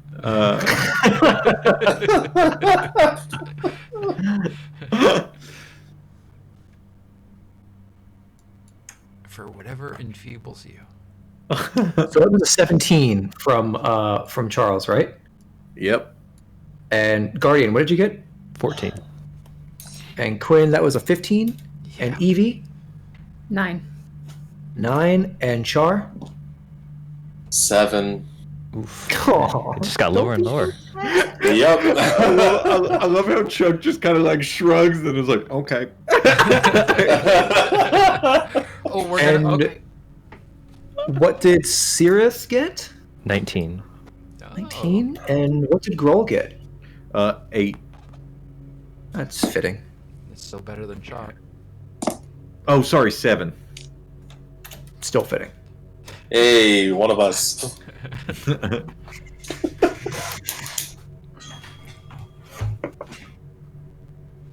Man, he did not like that she rolled a 7. Out. I get to use my fancy dice. Hey, fancy dice. Fancy dice. So excited. Somebody clip that. Yeah. Listen, if Groll rolls a 7, I'm leaving.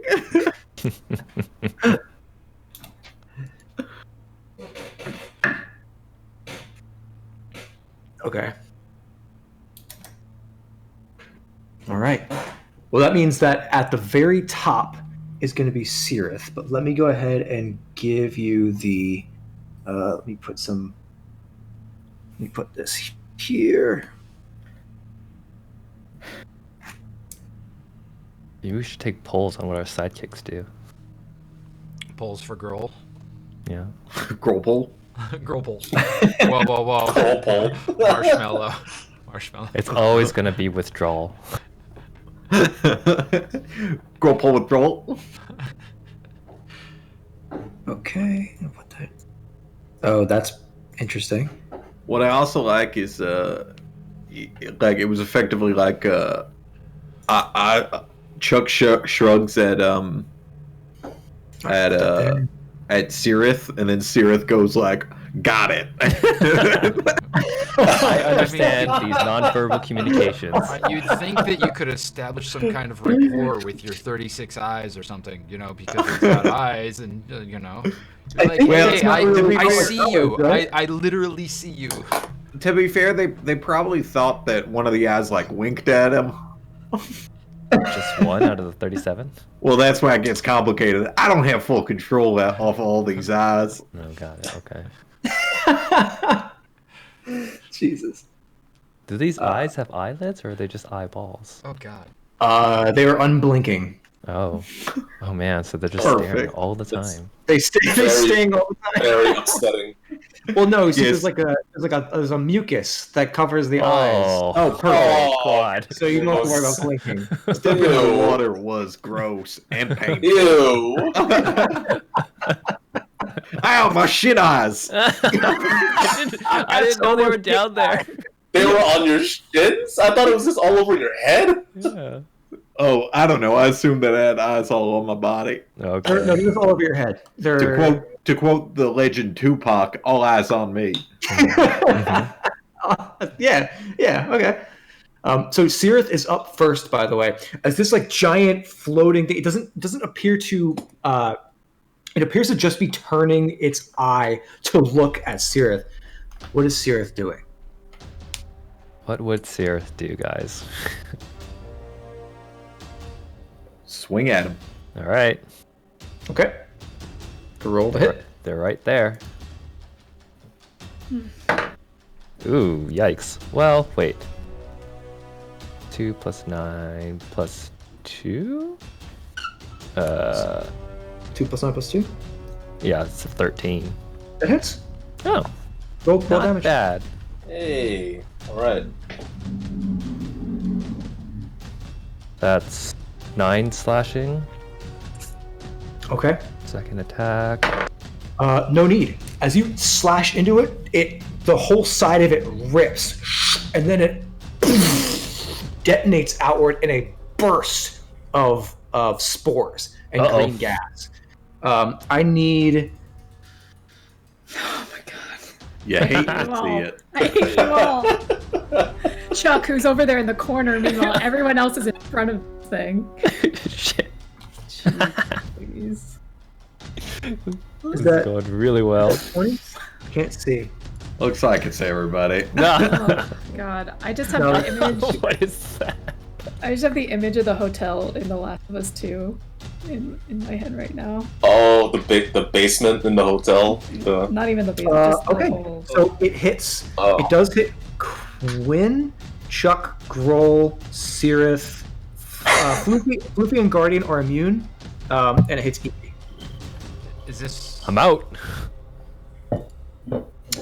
So everybody give me a Constitution saving throw. Oh, Christ. Oh, no. That's not going to be good. Come on. Huh. Cirith got a 21. I'll roll for Groll. Okay. Char, con check 14. 14. 25. 10. Okay. All right. So anybody who rolled below a 15, take 12 points of poison damage. If I hit 15, then I take half. You don't have to worry. You don't take it. And if you succeed on the save, then you take nothing. Hell yeah. Shar too, because she's not in the. Is she within that radius or? She's Oh not. no, you're not. You're not. I don't know. She's not, right? Okay. All right. How do you have a thing on you? I don't know. I clicked something. My dad. Why do you have a My thing dad on clicked again. Oh god, my dad clicked again. Okay. So yeah. The stream is going exceedingly well. So it was Evie. What did you roll? A 25. Okay, so I think it's just Chuck in that space and Groll. Groll? Yeah, the Oh two my characters I'm rolling for, of course. You know how it goes. All right. So That gets even funnier. It's just like a shrug, and then it goes, It's like, So, Chuck, you are coughing, and you look, and Groll's doing the same. You guys have this sickly pallor that sort of is cast over each of you. read the goddamn room. Cirith turns just like, I thought that was, and like looks to the rest of the group for confirmation. Not make eye contact. Give me. I'm not making eye contact with any of my eyes. You guys surprisingly feel okay from the boys. It just seems like it was it just seemed like damage that hit you. And as you're kind of like looking around and confused, like that you've definitely breathed in the spores, but aside from that like initial poison damage, it doesn't seem like it affects you in any other way. But as that thing explodes, you can see all of the vines in the area begin to shake with the force, and as it does, as those vines shake back and forth, this mass in the center of the room begins to quiver back and forth, and you see more of the tendrils rising out of the center of it, all completely made of plants and vine. So, but it's We're good. out Toy zombie We're out of beholder. combat now, yeah. Now that's Hey, why are you putting tokens down? now that's brutal. We killed it.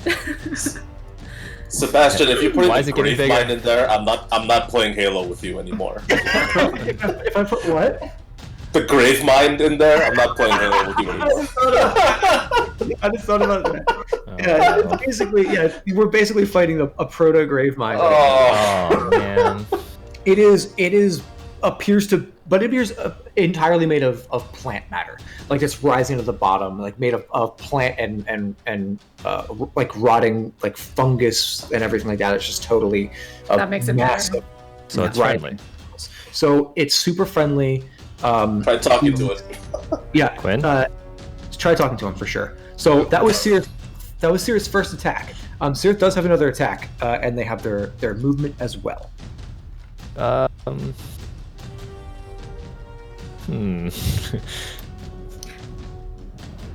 What? Do we see, or do they see the other side, like another exit out of the room? Give me a perception check. They don't actively see it, and they already used one attack. So no, looking around here, you don't currently see another. You don't currently see another exit out of the room from where you are. Oops. When I click on their token, I can see everything. So let's not do that.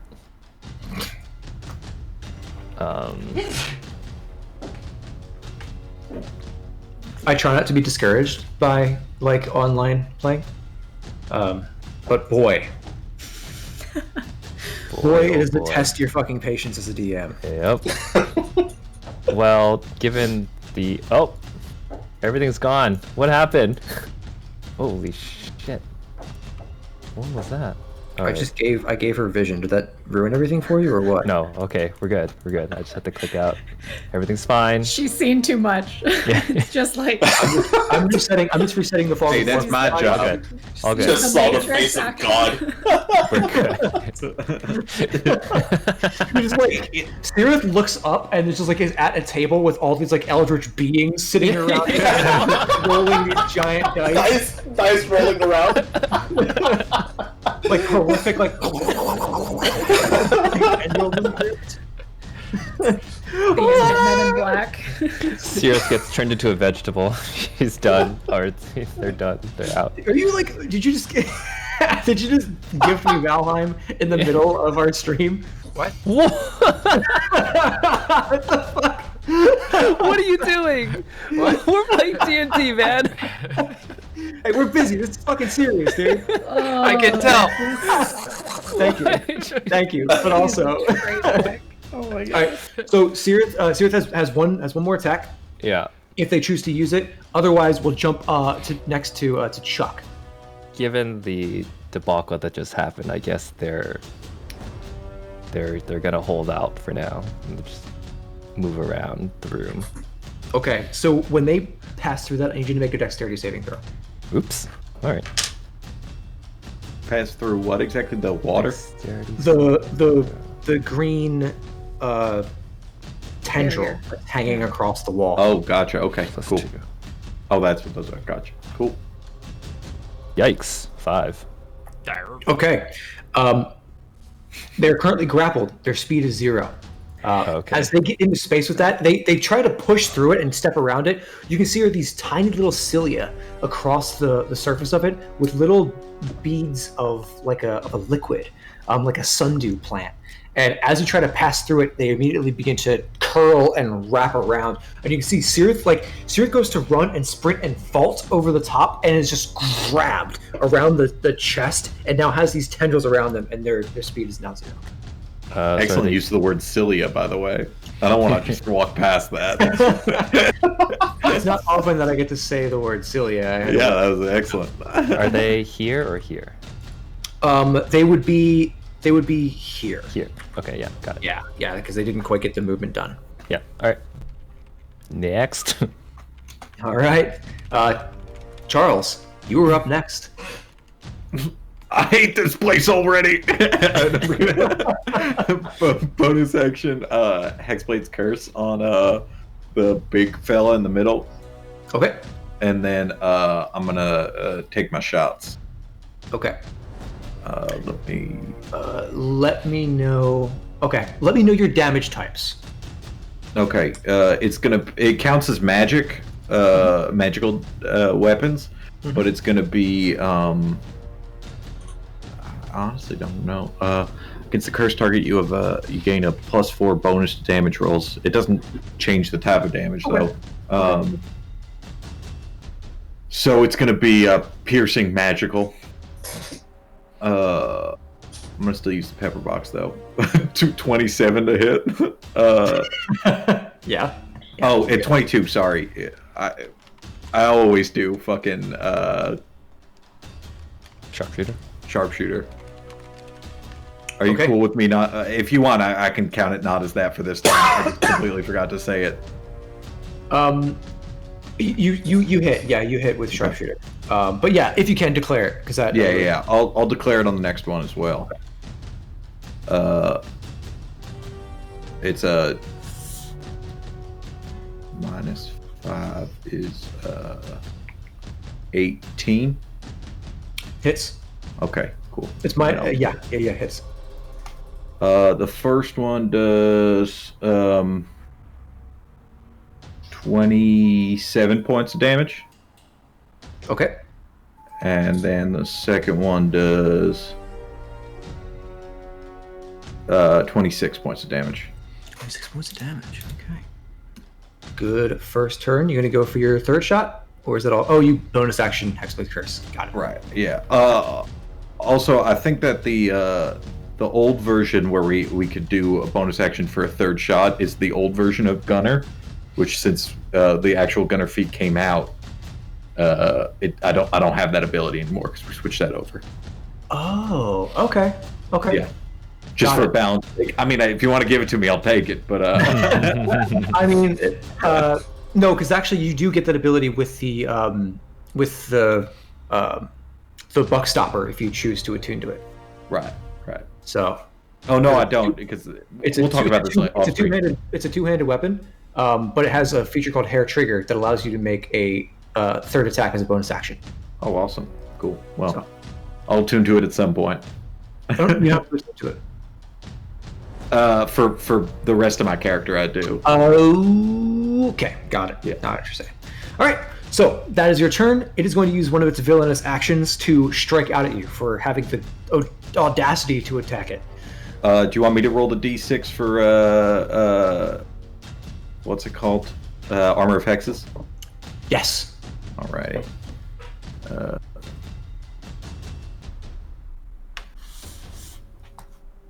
Yeah, it's gonna hit, or has the ability to hit.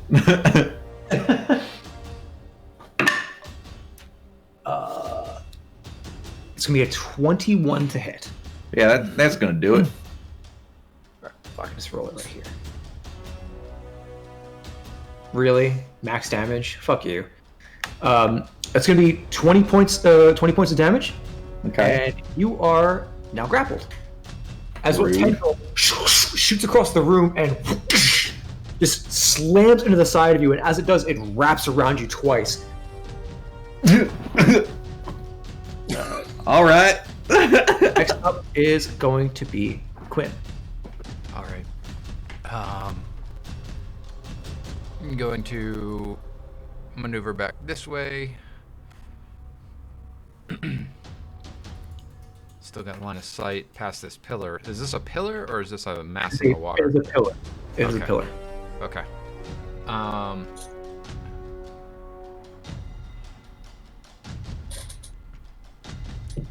gonna do a sharpshooter shot with favorite foe. And engage. Okay, cool.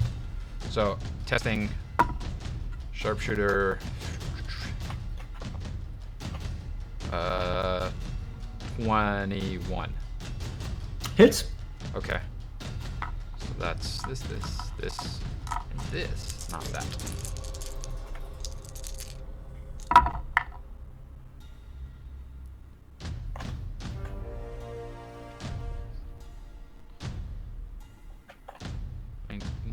No.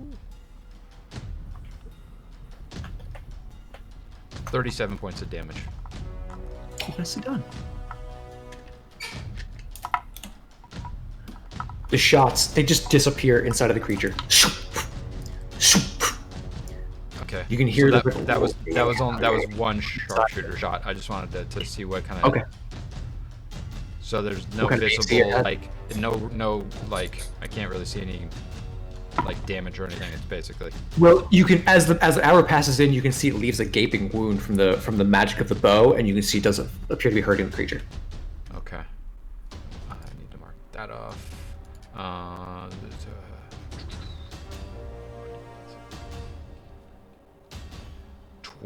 Another 21. Yeah, it's gonna hit. Okay. This. Yeah. No, it's just these two now. 6. 24 damage. Nicely done. Another shot pierces into it. The whole mound seems to quiver back and forth, and now you can see that inside this creature there are rib cages and skulls and femurs and other bones that have just become part of this creature over time. Okay. Bonus action. Hide. That's fair. Guardian, you are up next. Oh, it's going to use its next villainous action. Let me see if it can reach. Yeah. Nah. Well, Cirith is grabbed by it, so it is going to abracadabra, reach out and grab you. Cirith's AC is 20? Yep. Yes. Okay. Just hits with a 20. I mean 21. Okay. I mean, 25? Cirith is going to take 16 points of damage, and is now grappled by the creature.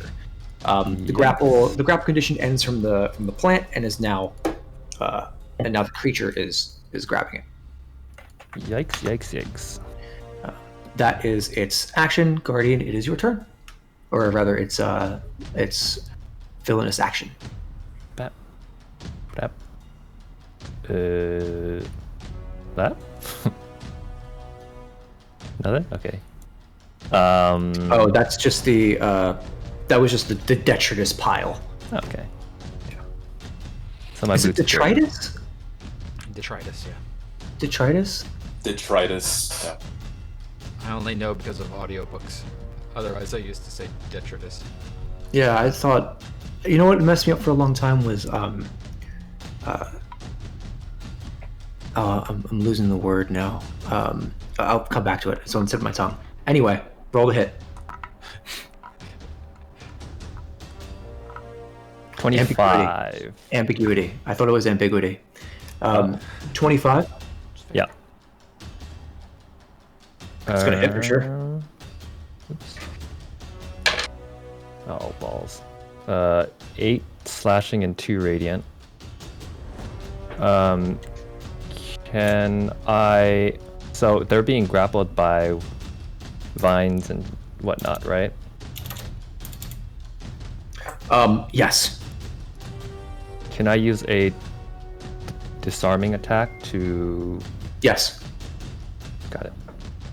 Or you make a strength saving throw DC 17. And that's an extra 5 damage. It is going to use its legendary resistance to succeed. Cool. Take an extra 5 damage. Okay. 5 slashing. Second attack. 26. Hits again. Ooh, better. 14 slashing, 3 radiant. There we go.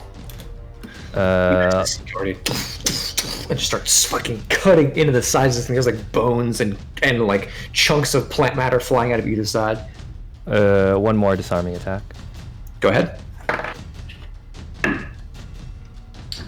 21. Okay, succeeds. Take an extra 6 slashing.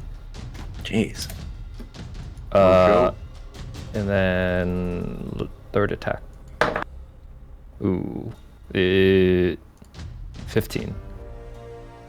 Just hits.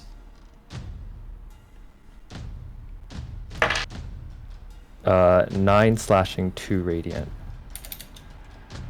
Just hacking this thing apart. Just flying all over the room. Splattering. And I still have the torch in the other hand, so I'm gonna use bonus action for 2 weapon fighting to try to light it on fire with the torch. Oh, interesting. Okay. Make an attack with it. So it'd just be plus your strength modifier. Is it any man, I always forget the rules of 2 weapon fighting, but it's no modifiers, right? Oh, unless you have 2 weapon fighting. Okay, I understand what you're saying. I don't have 2 weapon. I don't have any feats fighting or style. abilities. Got it. Yeah. So Okay, it's just a straight roll, right? So a straight roll. Okay. 16. That hits. 1d4 damage, and then it is now on fire. 1 fire damage. All right. So at the beginning of its turn, it just fucking erupts into flame and disappears. It was made of paper mache, as it turns out. Steel The worst kind of mache. Paper mache and magnesium. Yeah. So as you slash, and then slam the torch into it, you see that part of it. It's still like wet and faded, but it begins to alight in that region as now there's a bit of flame growing. So just remember that I have the torch, not the shield. So AC Okay, is so your 20. AC's a little. Oh, so your AC's only 20. Yeah. Oh. Okay. Evie, you are up next. Evie is going to pull out the wrench and fire up the flamethrower mechanic on it. And, and as she does, she's going to give a little whistle to move ahead next to Guardian. Oh, Okay. oh. And get through here. If he can. It's Floofy's small enough to get Can there. he get through there? Floofy's small enough to get there. Yeah. Okay. Well, let's see actually how many. Floofy was here in front of me. Mm-hmm. 10 and 15. The token's all rotating all over the place. Is dumb as hell.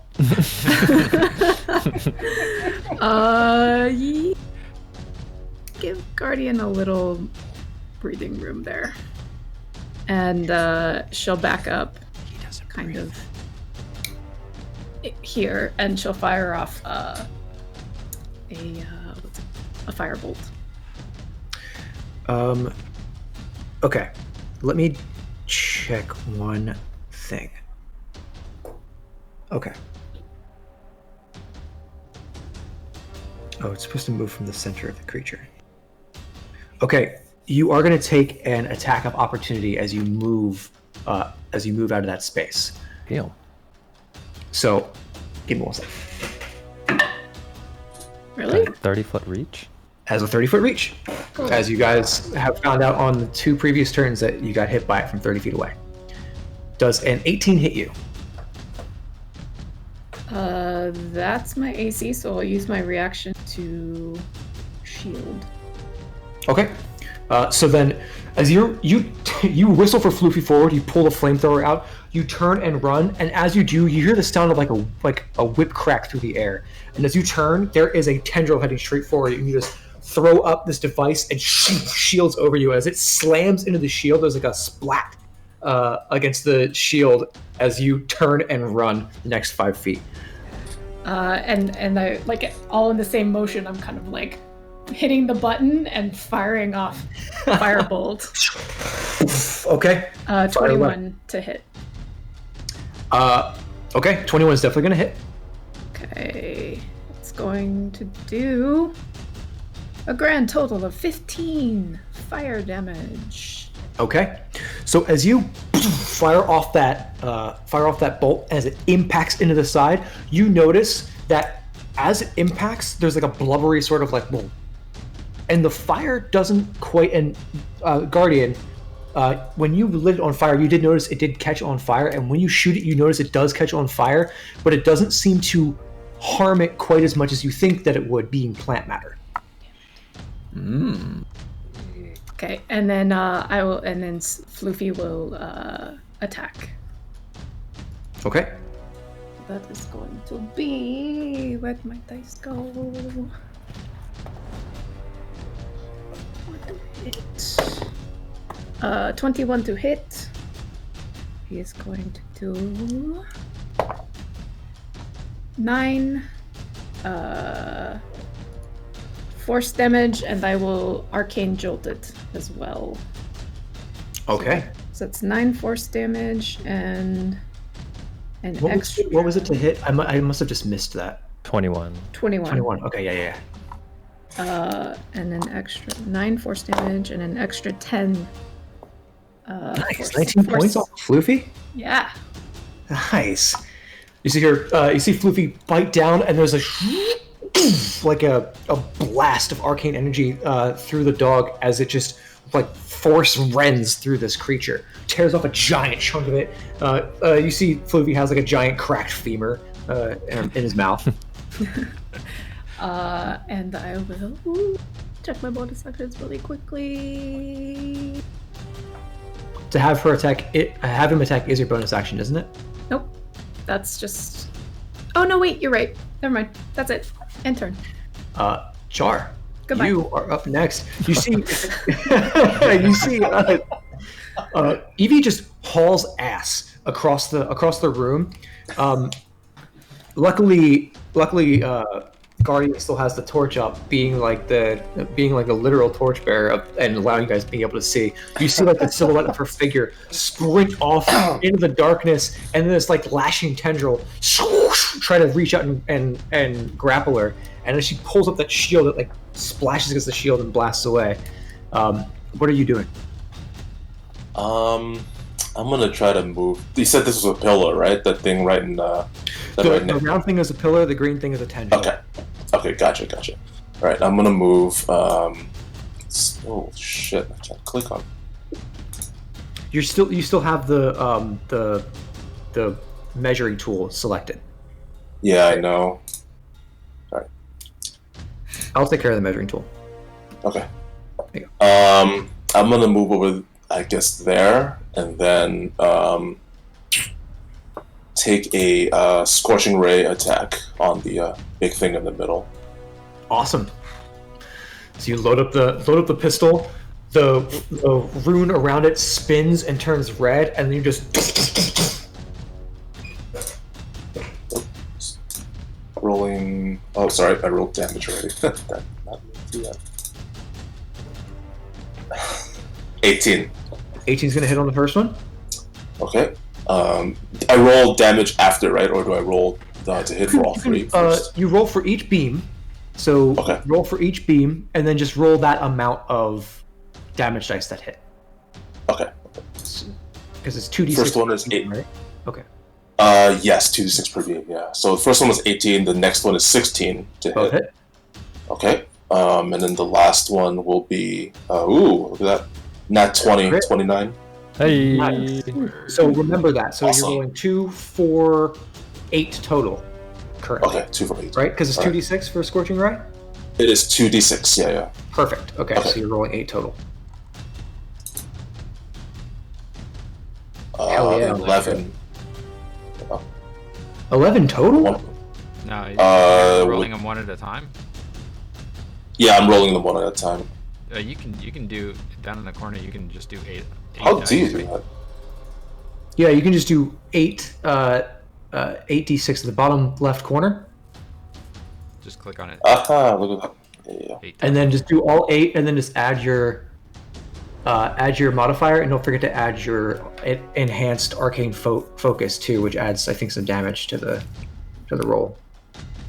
Gonna be a lot. Or something you like an artillerist bonus. It gives you like a plus 1d8 anytime you cast. I don't know your character sheet, but I know there's something like that. I think it was. Yeah, hold on a sec. Let me see if I can find that. I'll put the 26 damage on there a while. Okay. All right.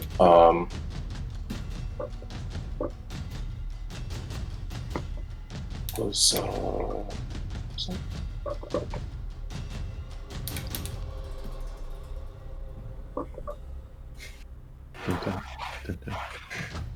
yeah, I guess not. I don't know. I don't see the artillerist Okay. bonus. Yeah. We'll figure it out. We'll figure it out later. Okay. All right. Okay, so that was your shot. Mhm. Pretty good damage. Can I deploy the As a bonus action? cannon? Yes. Yeah. Okay. So you can go ahead and throw down the cannon as it it skids across the top of the muck and then just like starts to sink down in, and then you just see great. the turret periscope up out of the muck. R2D2 on Dagobah. Yeah. Yeah, pretty much. but equipped with a flamethrower. Okay. Yeah. Is that what you're doing, by the way, flamethrower? Yes, that is a where is it? It's over here, right? I think. In your features. Right next to the pillar, pretty much. Oh yeah. Yeah, you want to move it? So arcane firearm lets you add a D8 to any of the spell's damage rolls. Okay, so you can add an extra it's a D8 D8? damage. Yeah. Okay, cool. One And then go ahead and I assume there's a saving throw for you're gonna use the fire turret, right? yeah. Okay. I think it fails. 6. Nice. Pile of mush. How dexterous could it be? We're about to find out. He becomes one of those inflatable. What do you call them? Arm man? Yeah. Wacky arm man? Out of the way. What was the what did you roll on that for the save? For the flamethrower? 6. You definitely 6? hit. So go ahead and roll your damage. Yeah. Okay, great. 13. All right. It's looking like as you guys are burning into this thing, the fire damage that you're causing to it doesn't appear to be like hitting as hard as you want it to, but with the sheer amount of damage you're doing to it, you're still beating it down. And there's now burns and scorches across it. The top of it is now on fire from the torch, and like these multiple hits of flamethrower and blasts of flame into it. Next up is going to be Grohl. Grow. I mean, if we had, who's looking rough? Other than, I won't use Chuck's voice, except to say, I'm looking rough.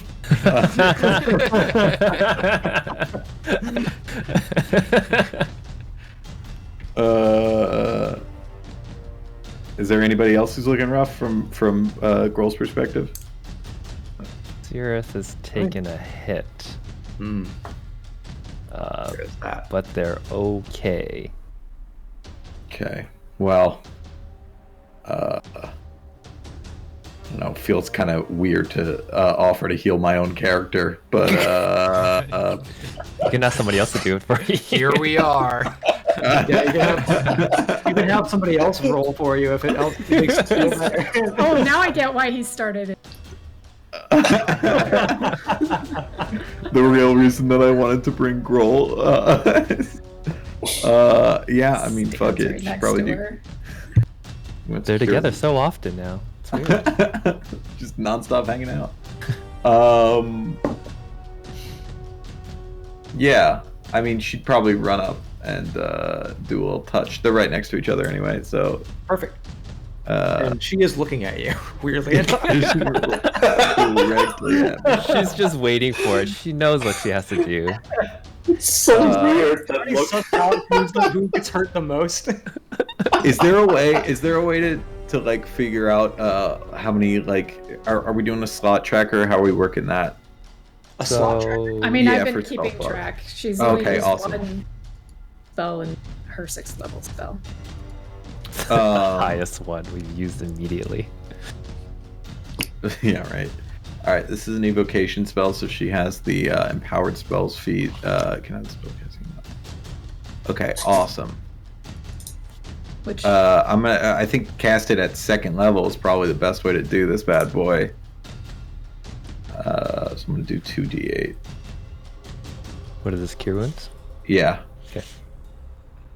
13 plus. What is their spellcasting modifier?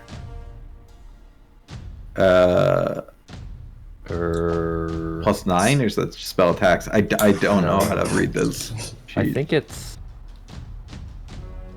wisdom, right? yeah. So it's probably just a +5. Yeah, that sounds right.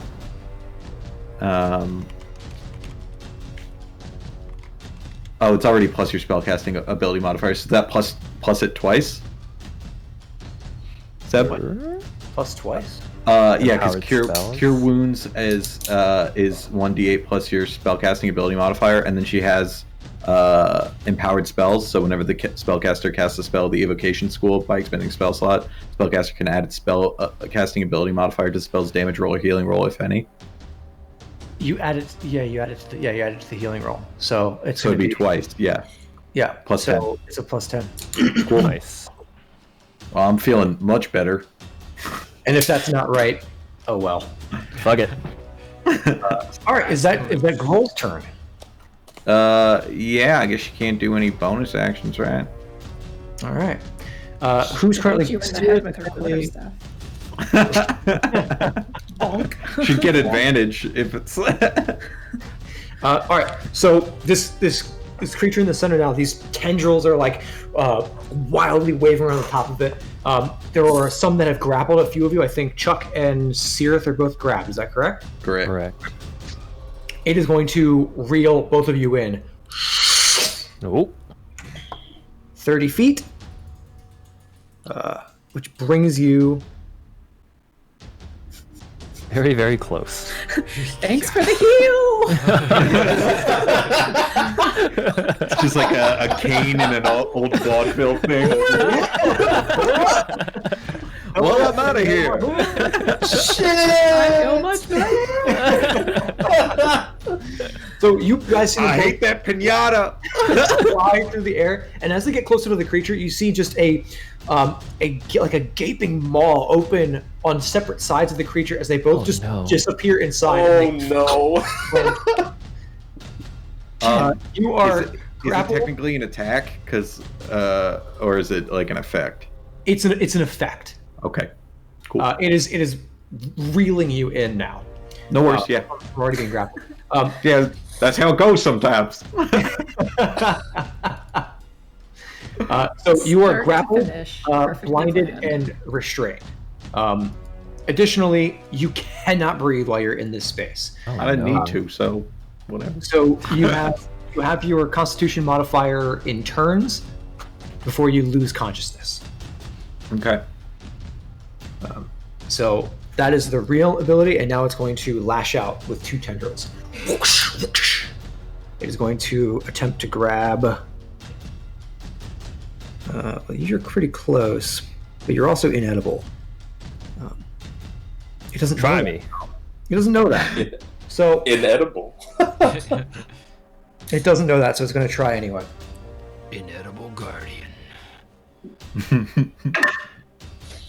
Hey! Natural 20. Oh, fuck. I mean, take it back. Okay, I'm gonna mark that, and somebody can clip that later. First one's 18. Second one is going to be 15 minus 4, 11. So you're going to take 29 points total. How many attacks was that? That was just the one. Okay. But it was a crit. So the tendril slams down on top of you. You are also now grappled. But it cannot reel you in until next turn. But it gets its second attack, which it is going to use against. By the way, on these attacks, because Floofy is within 5 feet, he has disadvantage, or it has disadvantage on their attack rolls. Oh. On all attack rolls? If it hits? On Guardian. It says the defender imposes disadvantage on the attack roll of one creature it can see that is within 5 feet of it, provided the attack roll is against a creature other than the defender. So at least one of the attack rolls will be at disadvantage. Okay, well, so we'll do the next one. Okay. Does that work for you? He's like, let me keep my crit. God damn it. Yeah. No, you've The earned next it. one's going to be against Grohl. I'm sorry, against Char. Oh, then never mind. Never mind. Wow. We don't keep our friends around. So he's like, 17 hit you, Char. Yeah, no. Yes, it does hit me. Okay, you're grappled, Oh, great. propelled, and really double ones. You're going to take 6 points of damage. Okay. Well, I don't know how to take that. So, you are now, the tendril flies out and lashes on. You can really feel like it squeezes you. It's almost serrated on the inside of this thing. It's like pinning you together. You're just grappled, not restrained, so you can still you just can't move, basically. All right, so you guys are now inside. Boom, boom, boom. That brings us to the top of the round. Cirith. Cirith is blind, restrained, grappled. And way too close to me for the and wishing record. they had stayed up top. Yeah. Yeah. Can't breathe. What the hell is going on? So do they roll for anything? They can try to roll to attack, but they have disadvantage to attack. Might as well. Do they? Why not? Yes. Well, they're restrained as well, though, blind right? and restrained. Oh, blind, yeah. Oh, when you're restrained, let me see. Can you attack? Hey, while just you're restrained? attack rolls against the creature have advantage, and the creature's attack rolls have disadvantage. Okay. So. Might as well.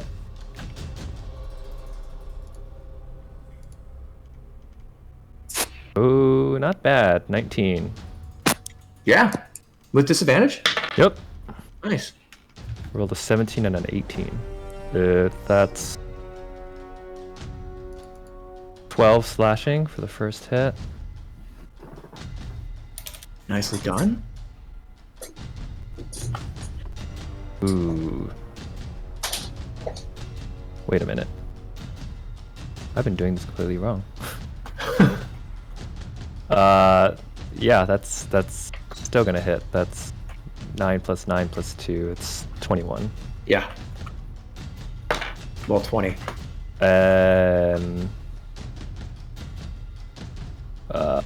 12 slashing again, and then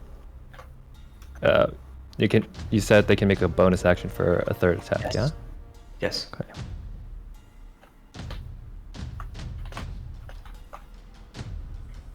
Yeah, that's gonna hit. That's a 22.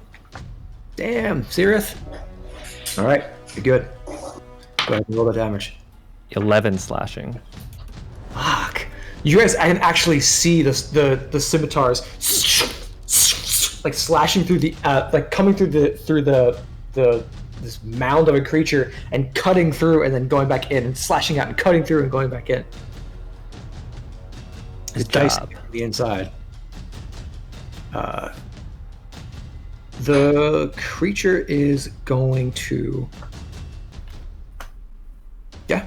But Oh. pass. They don't Yeah. take any additional damage while inside, right? No, no. There's only certain things that need to be fulfilled for it to take damage. One of which is about to happen. It's going to use one of its villainous actions to gnash. And so from inside now, this creature is just there's these bony bits and rocks and serrated, filed down chunks of bone from the inside of this creature now that are just. It's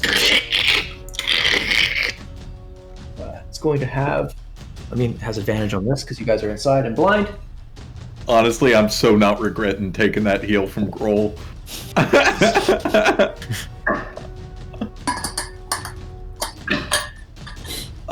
It would have. I'll roll to see if it can hit me with. Oh yeah, the go ahead. right. Go ahead.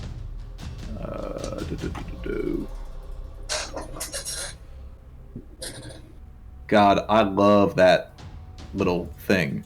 It does not hit me. Nice.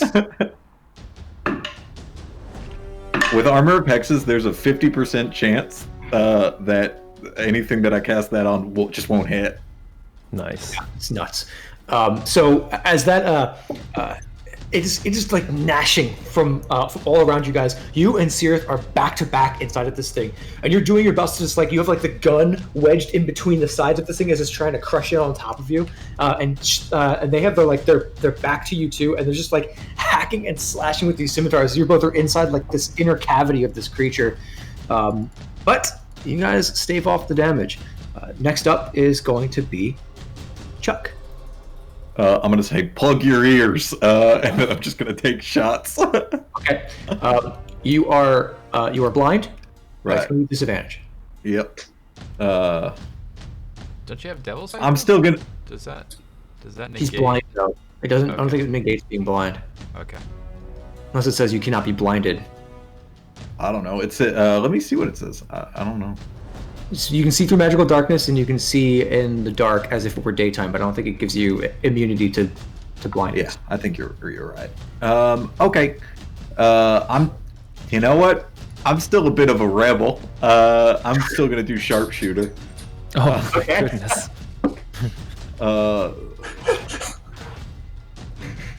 13? No. No. Alrighty. As you fire, it off like the bony and stone chunks that are inside of this thing, and then it's like embeds harmlessly. I'm just gonna yell, clearly deafened. I said, cover your ears. And then I'm gonna do another shot. Okay. Wow, this one's it's what the first one was a 23 minus 5. It's 18. 18 hits. Cool. Go ahead and roll your damage. 28. Nicely done. Holy shit. And again, but then this one like sticks into something. There's it sticks into like a node somewhere inside the creature, and there's like a rumble from the inside of this thing all around you guys. I'm gonna action surge and do it again. Go ahead. Wait, did it roll? So I can't tell if it rolled or not. I didn't see anything. First one definitely didn't hit. And then the second one is 8 and a crit, but it's a 28 first. So it's 23 to hit with disadvantage. Absolutely. Alrighty. Oh, hey, max damage. That's at least nice. 29 points of damage. Nicely done. So as you again fire off, like you're like you have to. You can't even like get your arms off of your out away from your body. Really, you have to fire. And as you do, it tears through the bottom portion of this creature, and it's almost as soon as that shot goes off, there's a shudder across the whole creature, and it almost begins to deflate. You guys see from the outside, like first of all, you see like slashes coming through this thing, and then like bullets like whizzing out of it like overhead, and then there's like one more shot, and there's like it sounds like something rupturing from the inside of this creature, and then it just completely begins to like deflate like a balloon on top of both of them. And as the sludge kind of loses its form around them, you guys now come out of the top of this thing like drenched in that like goopy nasty covered from head to toe. Just peel out. I ain't ever gonna die. Pew, pew, pew, pew. Something. And the tendrils too all begin to slide down the sides of the walls. This whole area that was nothing but like these green tendrils now just begin to lower and drop, and the whole room begins to clear as they all become just mush on the ground. As I see that we are out of immediate danger, I'm going to call over. Hey, Chuck, you got something on your... And I will start Eyes. investigating. My eyes say, oh yeah, that's a good question. If I have so many eyes, how can I have been blinded? They're all equally susceptible to Wait a second. How can I be blind if all my eyes are closed? Yeah. Anyway. I'd So like to start Yeah, well, investigating the room. I'll take care of that at some point. If anyone, I'll prestidigitate it away.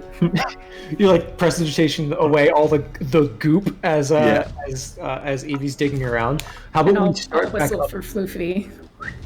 Floofy trots over through the muck, and you can see like Floofy has not dropped the bone.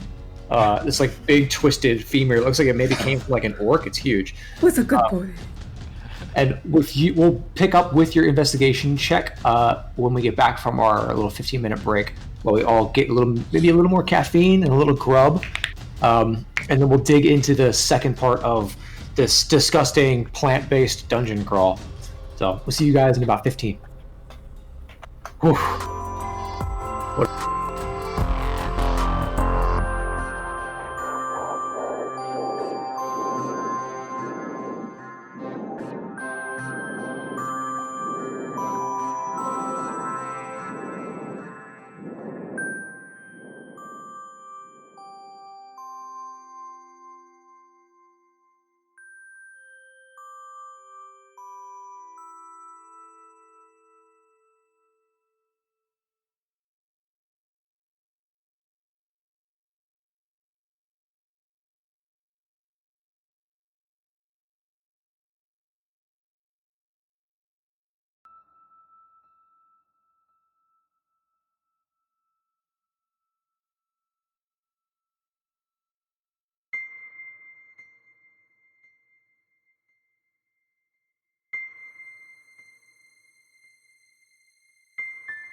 And Oh, hey.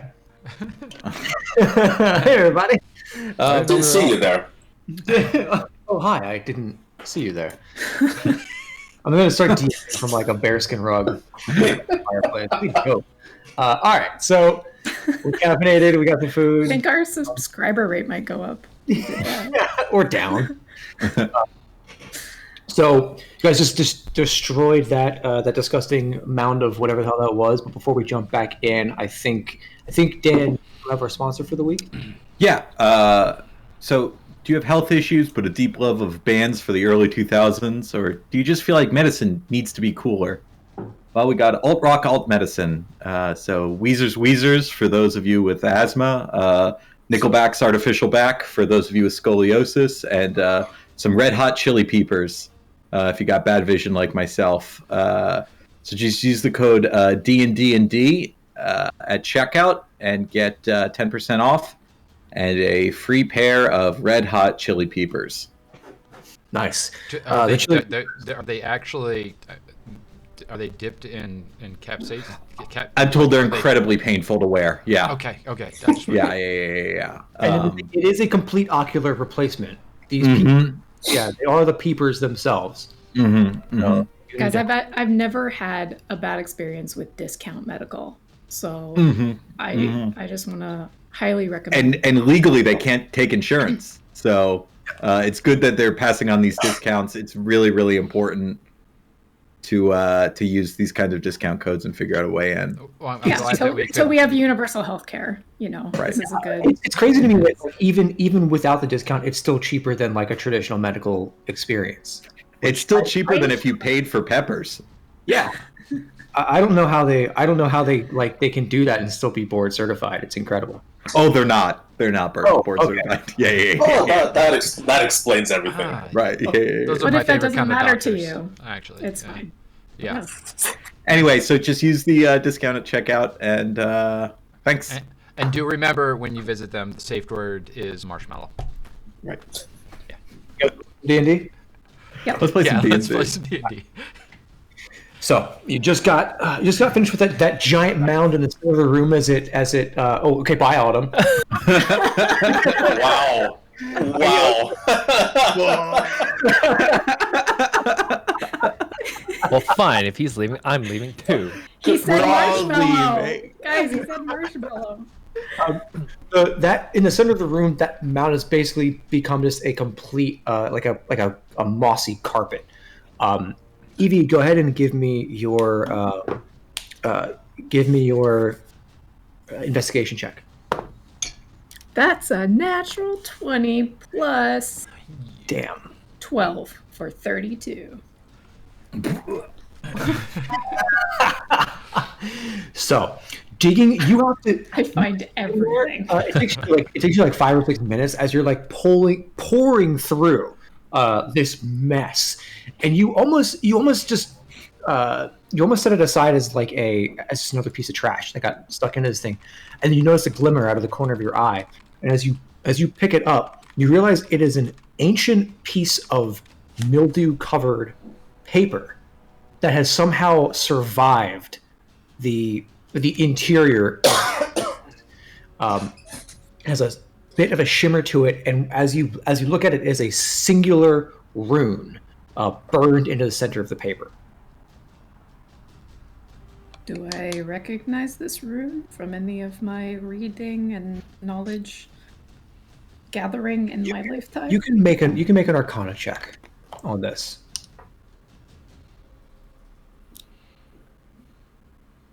Sweet.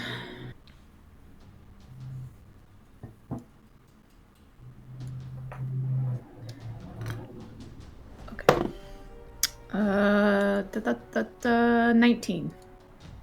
So you actually know that this is a bit outside of your expertise, but you do know what it is. It's actually much more druidic in nature than strictly magical. This is an awakening writ. So what you do with this is you place it inside you can place it inside of a inert creature or inert thing that you want to awaken, and it will after 8 hours awaken that creature for 30 days, or awaken it to a creature for 30 days.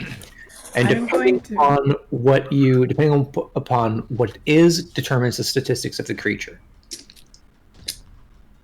So if you put it in like a tree, it becomes a Trent. If you put it in like a giant hollowed out rock, it becomes like an earth elemental type thing. Depends on you put it inside a person. They become a double person. It's a horrific Cronenberg creature that will demand why you created it at every time. What about like a Warforged that isn't quite yet sentient? Guess you'll have to find out. Okay, I'm going to try to tuck it away without anybody else seeing that I found it. Make a sleight of hand check.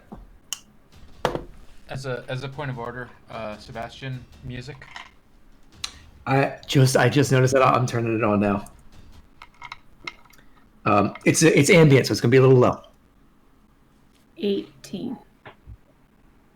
Them horns. That beats everybody's passive. Excellent. So yeah, you secret it away without anybody noticing. But outside of that is the only thing that is of use. Of use. In my search, did I find any tracks leading anywhere, or any clues as to the people that we're trying to locate, or the merchandise we're trying to locate? The nature of this room, unfortunately, does not allow tracks to be. You can't track in this room, unfortunately, because there's about half a foot of water and sludge on the ground. But you see towards the far end of the room, the far east of the room, you do see a narrow, about 2.5 feet high, stone door that is stuck. So it looks like there's it's about 2 feet high, and then the bottom fourth of that is mucky water.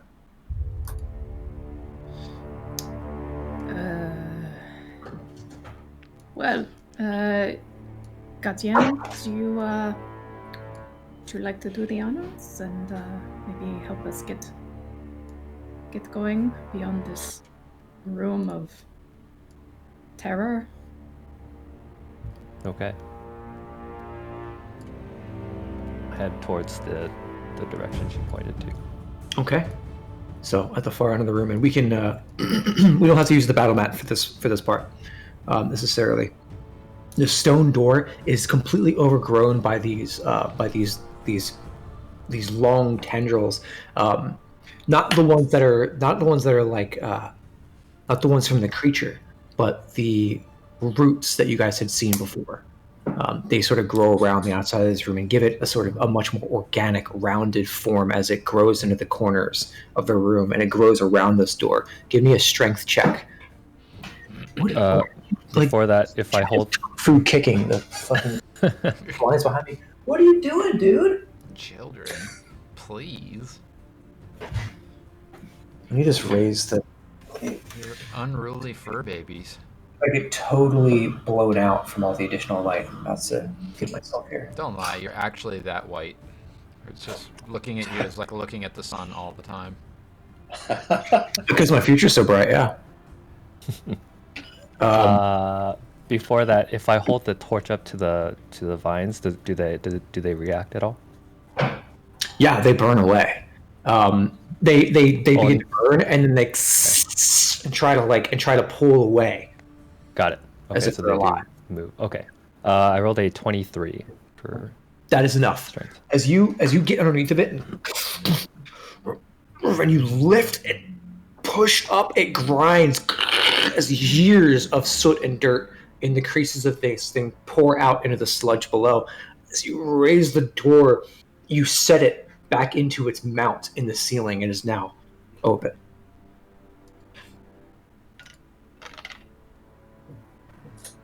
Wonderful. Shall we?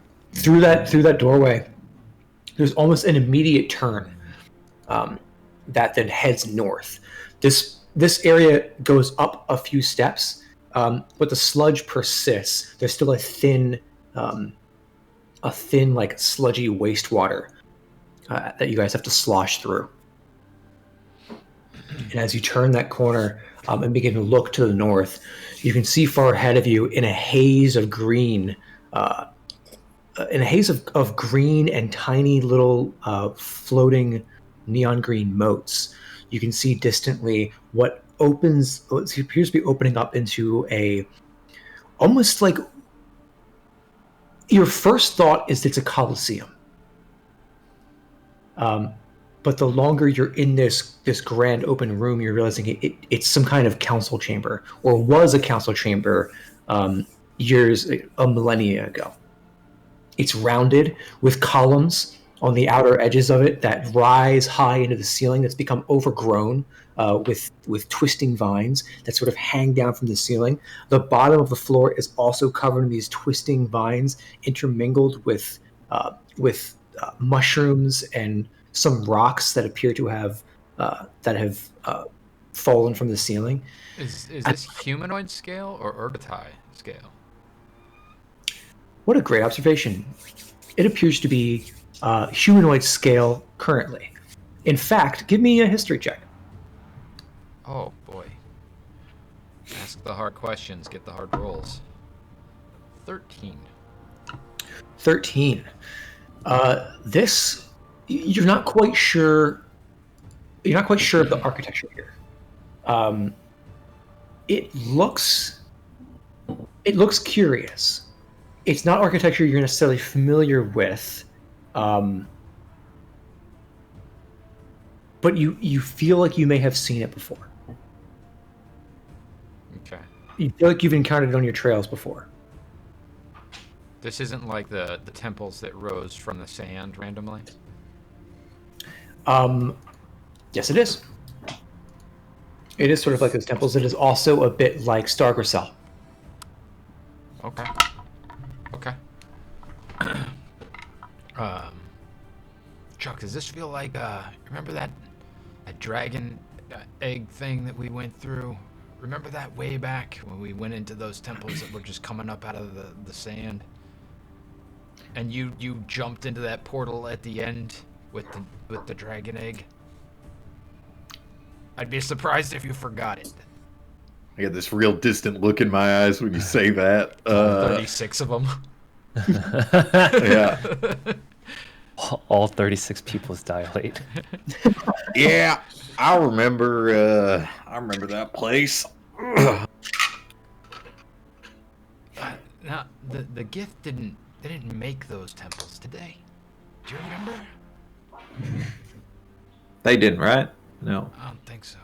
You don't think so? When you went to the astral plane and went to that city, the architecture was nothing like what you'd seen in the temple that you guys had ended up in with the twisting corridors. Right. Stargrisel was Urgatai? Did we ever figure that out? I think you guys knew that it was Urgatai related, but I don't Right. think you knew whether or not it was built by them. Gotcha. Okay. Huh. Yeah. Something's up. Is there any writing around? Not in Inscription. this chamber. Not in this chamber. Throne or anything? There is a throne at the far end, and there appears to be a corpse in it. It's one of the worst things to have in a throne. Are the plants like in that? Are they like attached to the throne or the corpse or anything? Make a perception check. And we can pop back over to the map if you guys want to. No, why? We don't have to. No, really. Don't worry about it, and we don't need to see anything. Pop over to the region map so that we can focus on what we're talking about. That's 20, not natural. It does appear that the roots have grown up over the throne and have sort of nested around it. and sort of turned it into, almost looks like somebody took like bundles of sticks and like laid and like turned the whole throne into a pyre, the way that all these roots kind of have grown around the back of the throne. And the throne you can see is a fair distance off. There's a wide open floor in front of you guys. The throne is towards the back. It looks like there used to be tall pillars on either side, but those have been swept away. There's now just the lower parts of them, almost like sheared off. The whole room itself rises in a bowl sort of shape, and all around on the outer edges looks with your dark vision, it looks to be just like low stone seats. So this looks like it might have been a council chamber of some kind. I don't trust whatever that is. Whatever what is. I could try speaking with dead with it. Sorry, Guardian. I know you're blind with, Fury. You've got the gilded gazers on, don't you? Yeah. Okay. And a So torch just for good measure. I pointed out the thing sitting in the seat up there with everything coming towards it. That's a trap. Are there any... Well, wait, Chuck, you wanted to talk to the body? Traps are meant to be sprung, and then I'm going to start walking up. Oh, God. Just go reach out and grab his collar first. Acrobatics versus athletics. Here we go. No, I'll choose to fail it. It's fine. You see, All right, that's fair. It turns to Chuck and watches him to walk, and then sees Guardian grab him, and then turns to the rest of the group. What the fuck? Helmet still on. By the way, I do need all of you to make Constitution saving throws. For what? Except for Cirith. Oh, I'm sorry. Except for Cirith and Guardian. Oh. And Floofy, obviously. Yeah.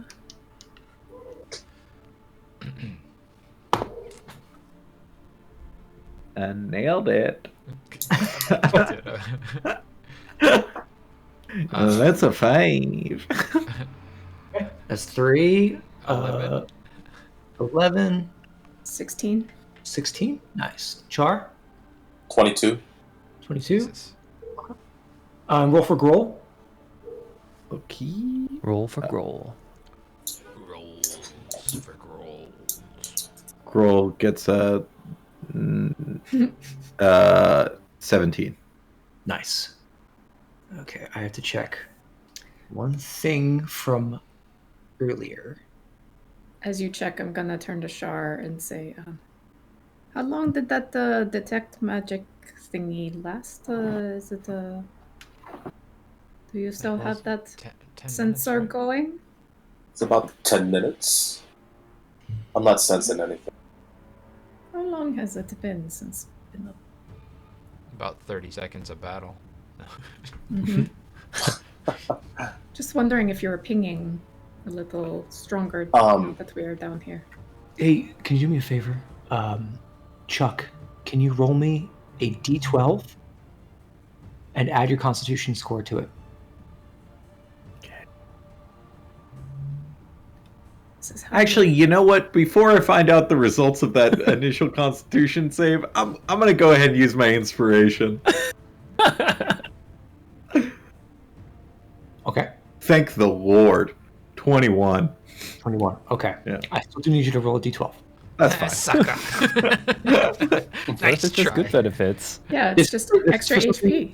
Something else, but it's good to know that you are going to succeed. You succeeded in this Constitution saving throw. Don't worry. It's a 1 plus 2. 3. I'm jacked. Now roll for Groll. Okay. I don't Her think- initial one? Oh, sorry. I don't I like rolled this. a d20.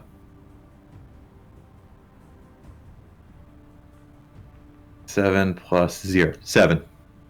Wow. Okay. So, Groll seems fine, but you have a splitting headache, and you feel bloated. Like your head is hurting, your chest feel like you feel pressure in your chest, and you don't understand why, and you can't alleviate it. You're like you try coughing, and you can't shake the pressure that you feel. It was like an itching. Oh, From like your back itches, your chest itches, and you feel this pressure in your chest. You don't understand why. You are poisoned. jeez. Okay. Thought he had a chest buster in there. I ain't feeling so good, I'll tell you that much.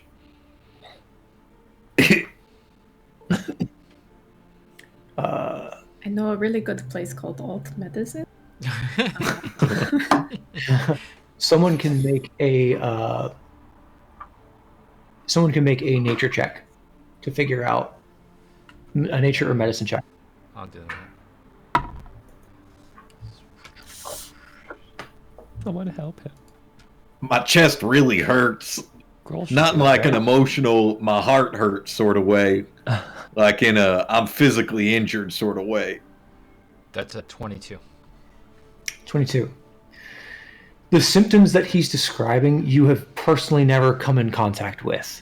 But you start putting two and two together, and you do know that there are certain mushrooms that existed in the Brightwood that would explode and were parasitic in nature, and they would infect a host. You don't know what the results of that exploding beholder thing were, but from the chunks that you saw on the ground, it appeared to be some kind of fungus.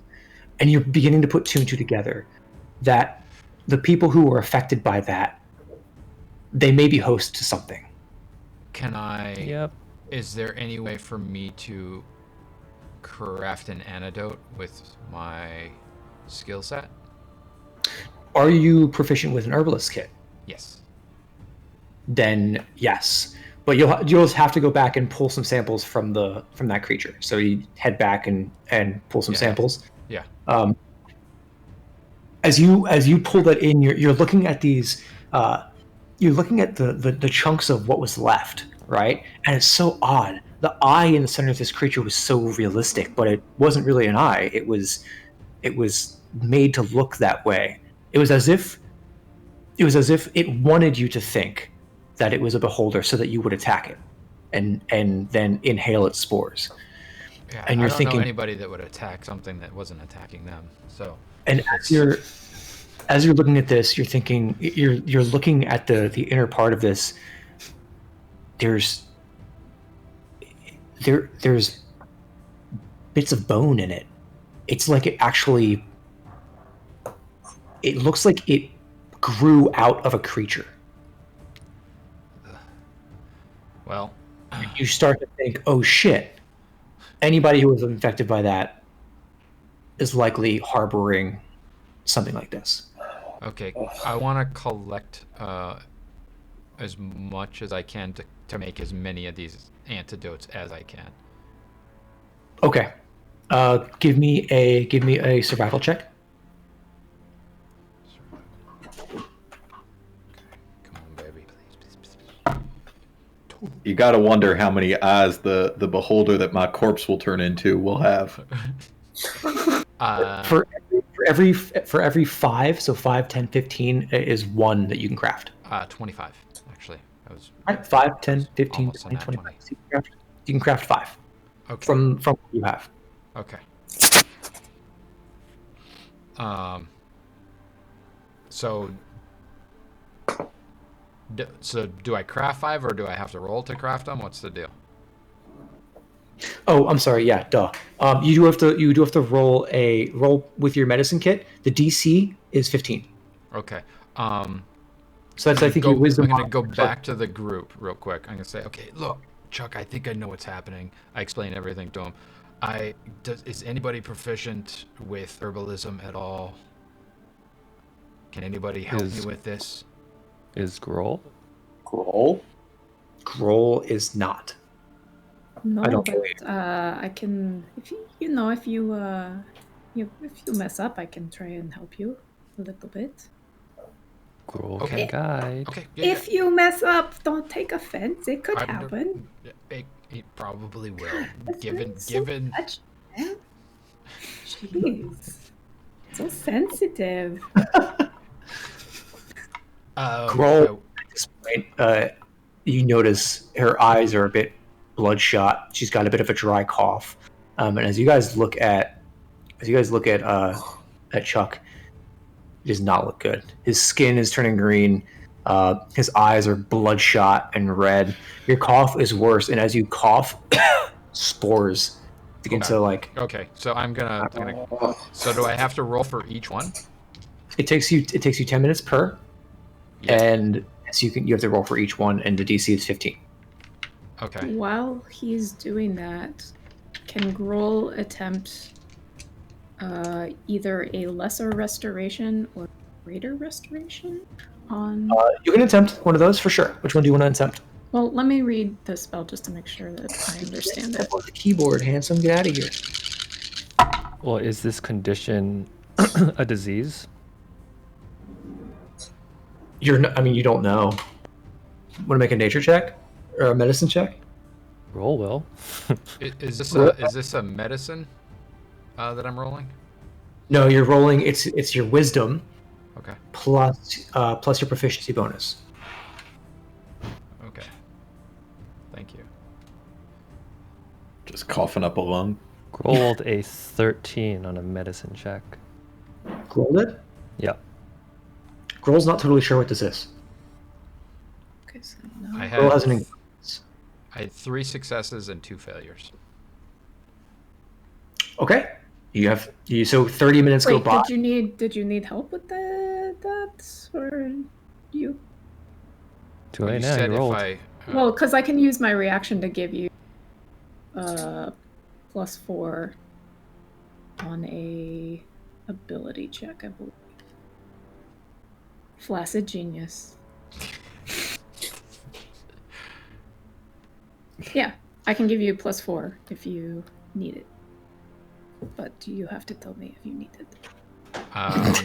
On 2 of those, I would need the help of your flaccid genius. Yes. Well, I don't want to give it to you because Oh my god, guys.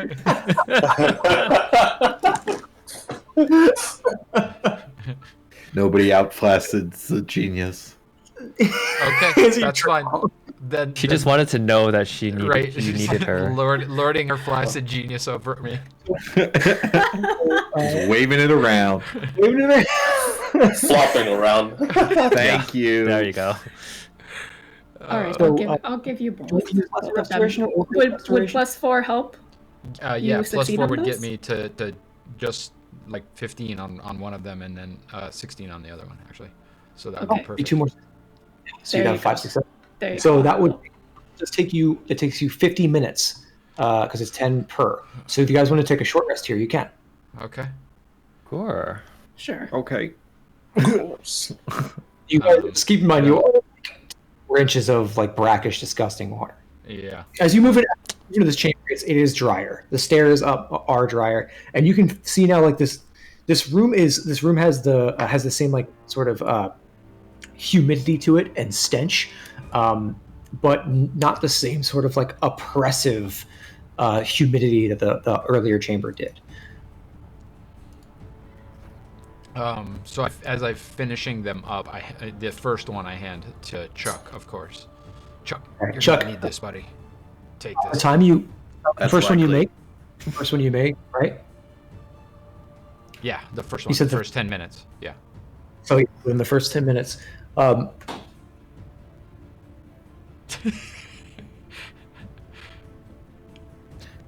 The Dark Lord approaches. Prepare Stare him down. Stare him down. Show him who's boss. why are you? I Why are actually you heard him you? say hello. What? Blink slowly. Kidding. Grab your tail. We all hang in suspense. Unofficial mascot. So is my character alive, or Yeah. He died. He died months ago, and he is now Mushroom Chuck. it was just 20 charisma keeping his corpse alive. So you take the potion and immediately begin this coughing fit, and just and as you're coughing, these spores are like ejecting from your mouth, and as you do, they get less and less and less, and as you cough the last little bit, you can feel the pressure in your chest beginning to subside. The itch has gone away. Your eyes begin to gain. Your 36 eyes are no longer bloodshot. And you can feel like the pallor goes away from your skin. As feeling hardy. I wouldn't mind one of those. Absolutely. Here you go, my friend. Girl. Okay, so mark off 2. You still have 3 of these. They are gas spore antidotes. Just as a fun little side, you roll 1d12 plus your charisma modifier to determine how many hours you have to live. You rolled charisma? 1. I thought you said constitution. Constitution. Gotcha. Constitution. That makes sense. And so you had 3 hours to live, basically. And it was about that time when you started to feel the other effects, where you start to like actually get poisoned, and eventually you bloat and collapse, and more of those things rise from your body. What a way to go. That's wonderful. That's the way I always thought I would go. Grohl happily takes the second one. As you guys continue your rest. So go ahead and mark off your short rest. And roll your hit dice if you need them, but I don't think you guys do. And remember that sidekicks can roll hit dice too. I believe they have one. Sirith has a 1d10, and I believe Grohl has a 1d8. Bex, I haven't been keeping track of hit points at all. I don't know if Grohl didn't get hit actually, so never mind. No, yeah. Wait, how many does Sirith have? 1 per level, so 12. 1 per level. Got it. So that's 9 plus 2. Heal for 11.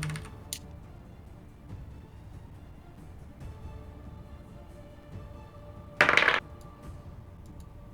you go. Back up to full. Look at you. Doing great. Awesome.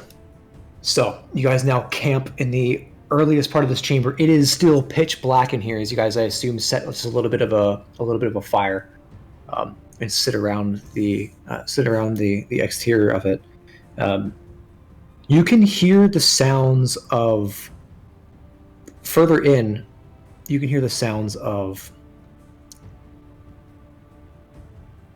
not chanting, but murmurs much further in.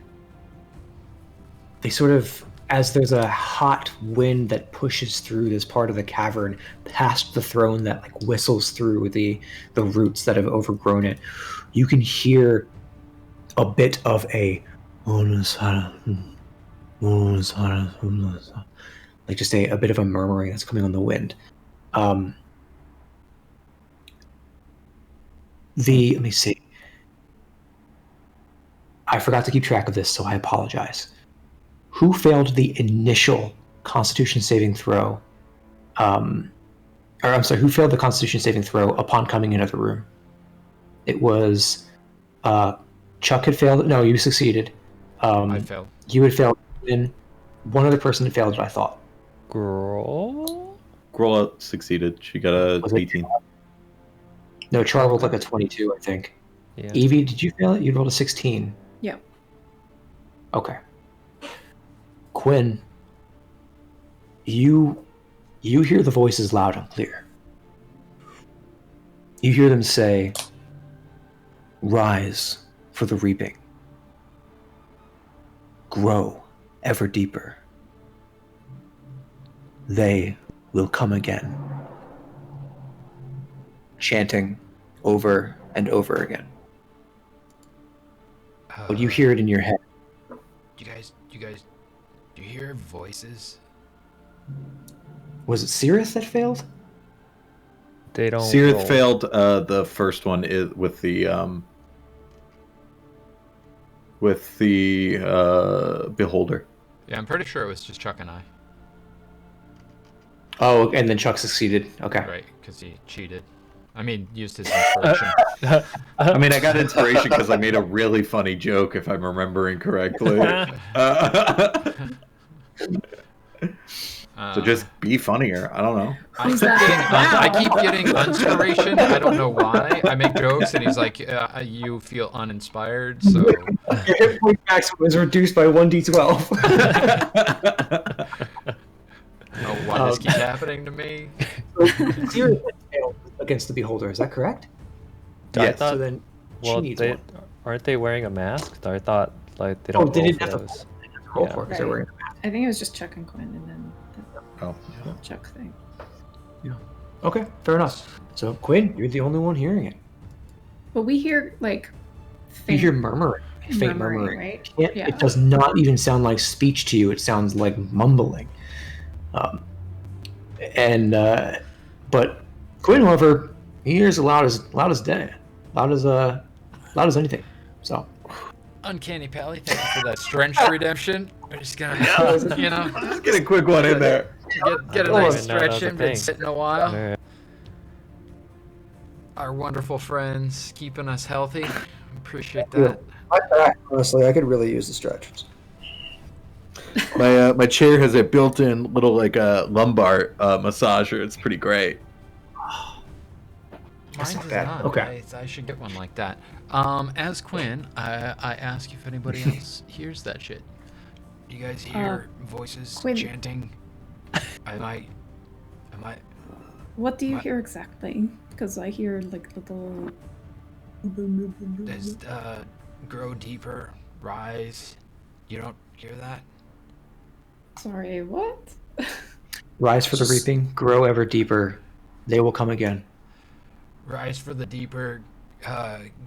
Reap the rising. Okay. Marshmallow. Yeah. Okay. They're growing. All you can hear is it's in your mind. It's It's like well, if you don't hear it, I like cover my ears to test it just to make sure. still hear it. Yeah. It's there's something in my head. I felt something Are like you when we okay? came in the room. I felt something. I don't know, like Where's it coming from? it in my head.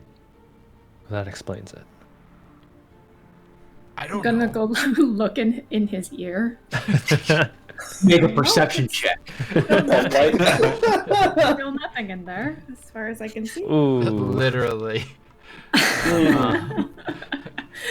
The sound of Baazdos, the desert plain.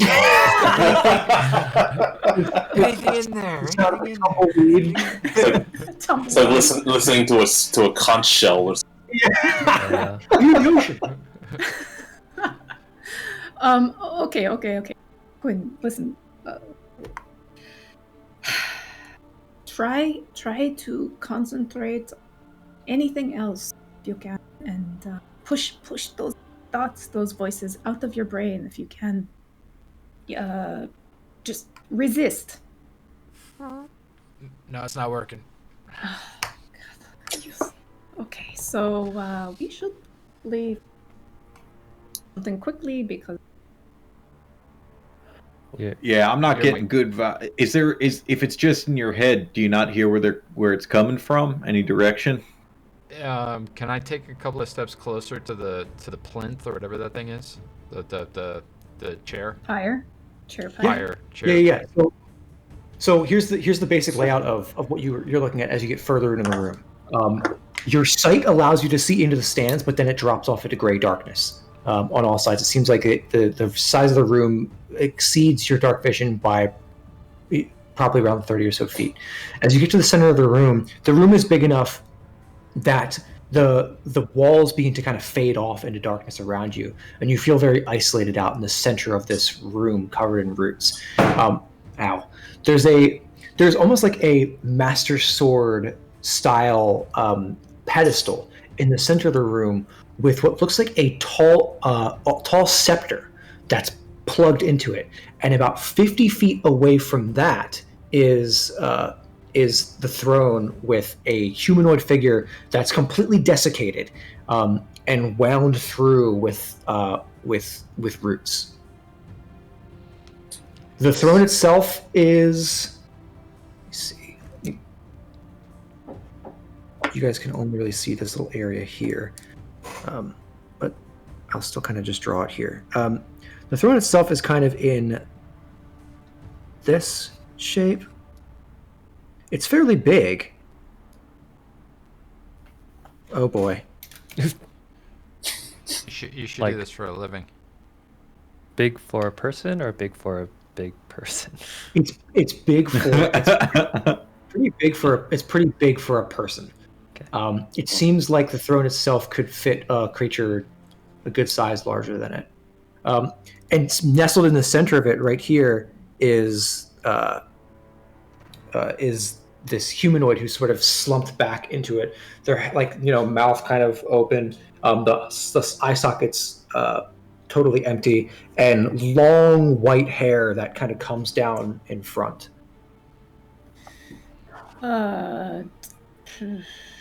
Is Go ahead. is that dead body human sized? A big human. Yeah, it's human sized. Although, yes, the person is human sized. The person in the chair is human sized. The chair itself looks a little larger than that. And Quinn, you're the only one who's out there currently. Is that right? Or did everybody else move up with you? I just started. I did. I mean, it's totally Yeah. fine if that's where you guys are. I just want to get a good sense of if you're together or if you're starting to split apart. I'll go up with the hardy boy. Okay. So that's both Quinn and Chuck are now leading the pack as they begin to kind of they begin to actually walk into the darkness. I'm gonna turn back and go. We're gonna go check this out. Anyone else want to come? I'll follow. So you I'm follow gonna- your- I'm gonna mage hand up ahead, also just kind of touching stuff and like trying to That's fair. trying to like trigger anything if There's there's something nothing there. there. So you're kind of pressing on the ground and everything too. Yeah. I'm gonna turn to Grohl and I'll say, I should stay put right here just Right next to What me did you- where you can heal me. Yeah, okay, got it. Sirith gets up and begins looking around. Evie Um, learns fast. Sirith pulls their helmet off and it says, "Too hard to see with that on." Puts it down, begins to look around, and begins to walk off, sort of at a diagonal away from you guys, and sort of investigating the sides of the walls, and running their hands along the sides. This room is fairly smooth when it's not covered in these vines, these vines and rocks.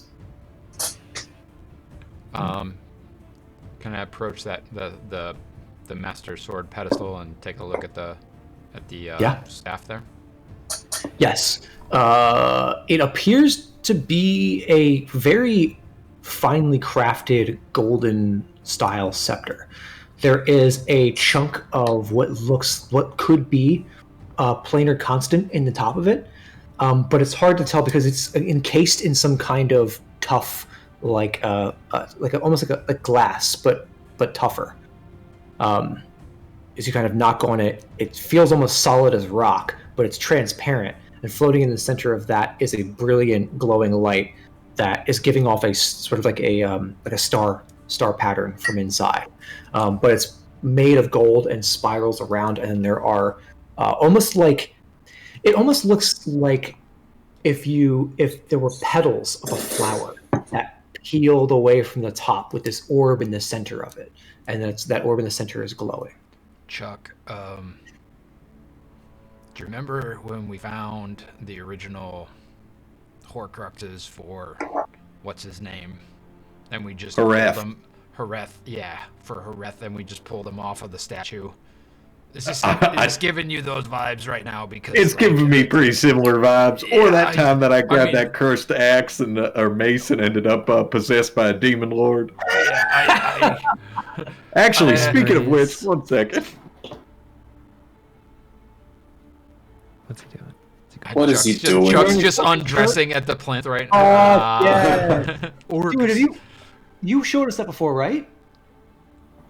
Is that Say new? that again. What is Is it that? new, or have you had that? All right. Oh, he's had Orcus. It's a gift from Kelsey. Orcus. Kels Bells in Aw. Hell Yeah. yes. Love that, love I that think I've shirt. seen it before. Shout out to the homie, Nice. young Orcus. Young Orcus, Yeah. So, favorite R&B artist. To answer your question, Quinn, it absolutely does. It just However- feels like a trap. Like I mean, it wouldn't be this beautiful and still here and all that if it wasn't a trap. I could mage hand, take it, pick it up, see what happens. No. Maybe we just no, leave it no, there. No. Yeah. I mean, last time we now. pulled anything out of something, it was a bad idea. Which Listen, I've got a lot of things pulled in and out of me, and I get it. It's tough. fucking marshmallow. What?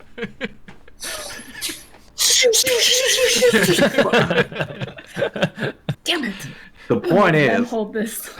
the point is, you know, we got to figure out what's cursing this place, find the supplies, and this might be the only. Sometimes the only way out is the only way through. You know.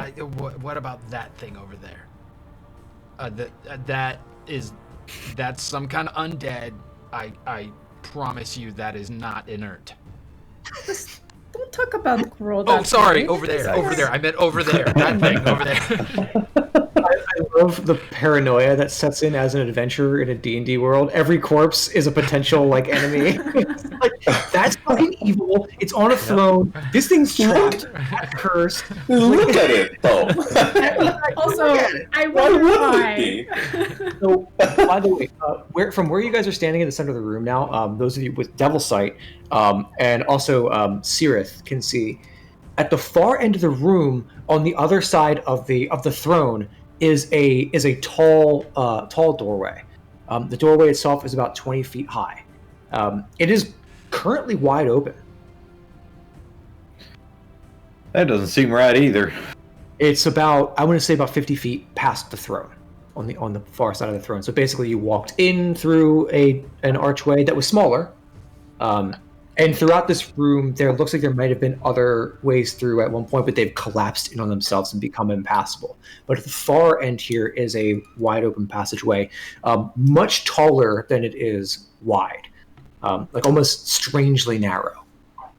Were said collapsed doors also as tall, or are they normal sized doors? They appear to be smaller doors. Okay. So that way he looks special.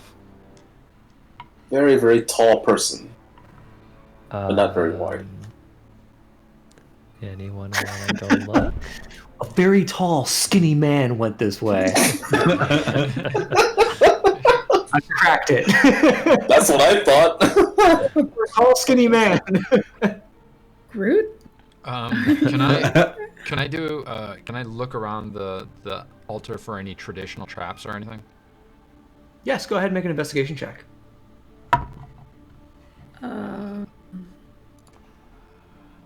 19. You find a very curious trap. You find something that looks to be, when you trigger it, it stabs into the corpse from the back. It pierces the skull. Oh, I triggered it? Oh.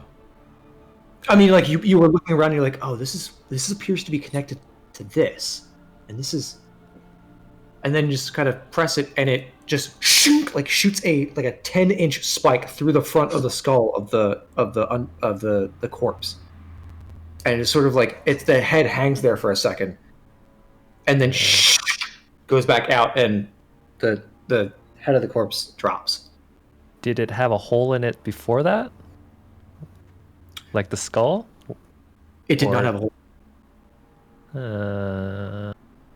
That isn't what killed him. Well, he said it didn't have a hole. It did not have a hole. Did That's not. not what killed him. Hey, That's what I Quinn. said. Is Can I make an Arcana check in the history check? Yes, Or something absolutely. this room is? What's like up, maybe- Hardy, bro? Is the voices that you're hearing louder when you're closer to the dead man or the scepter? That's why we came out here. Is the answer yes? Does Oh, not appear to be any volume change or intensity change It's about with to the say. voices. It's about to say. Right now, it is a constant hum in the back of your mind. What's your Arcana check? 21. This is old technology. As you're looking closer at this, you can see that it is laced with runes. This might have actually been what Char had been picking up before, because at this distance, if somebody were to cast detect magic on it, they'd probably be blinded by it. It is inlaid with a series of runes that, from your knowledge, are related to the planes and related to transmutation. There's also a number of abjuration runes on the back of it that seem to be attempting to protect. You don't know if it's attempting to protect the user or attempting to protect everyone else from the user. It's very strange. In addition to that, you notice a couple of unfamiliar symbols that, because of your background and because of your knowledge of some Urgatai technology, you understand that these are psionically related. These runes are psionic channels. So whoever was in this chair would have been either psionically adept, or this chair made them such. But it's hard to get a good sense of what the purpose of it was without actually jumping it, or like actually using it in some capacity. With my collection of that awakening writ, and knowing what that is, would I be able to put two and two together that perhaps this was a place where they awakened something and then had someone to control it psionically? Does that make sense? Or no? So you get the sense that is a very likely possibility. You're not quite. You're getting senses of control from this room for sure, undoubtedly. But is it connected to the writ? You're not totally sure. Okay. But this is definitely the throne that's there is indicating some kind of control over something bigger.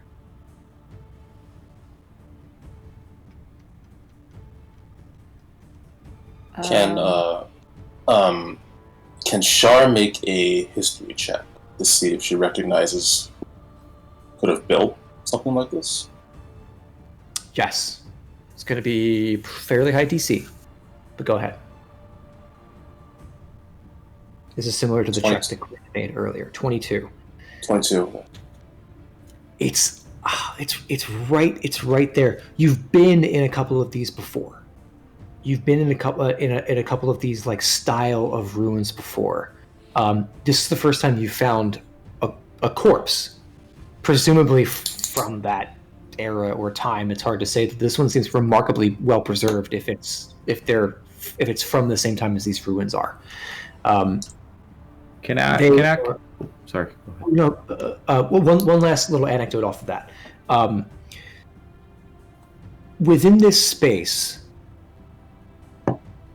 this is kind of similar to the temple, or rather the repository that you had visited with Dantes to locate that tome. And you know that you had been researching things adjacent to Urgatai technology, to ancient scholars who had attempted to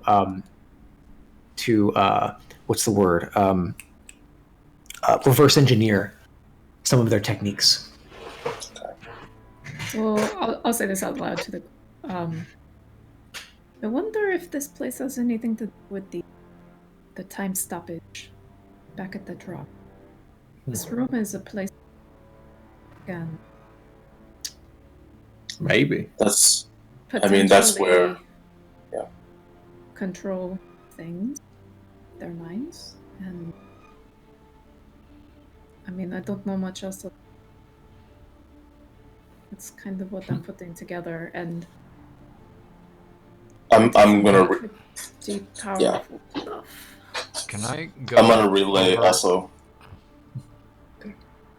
That so Dante's excited. was looking. Sorry, I'm gonna just say that Dante's looking at this kind of thing before, so this place probably does have something to do with time stoppage. Can I go up and look over that corpse? Yeah. Make an investigation check.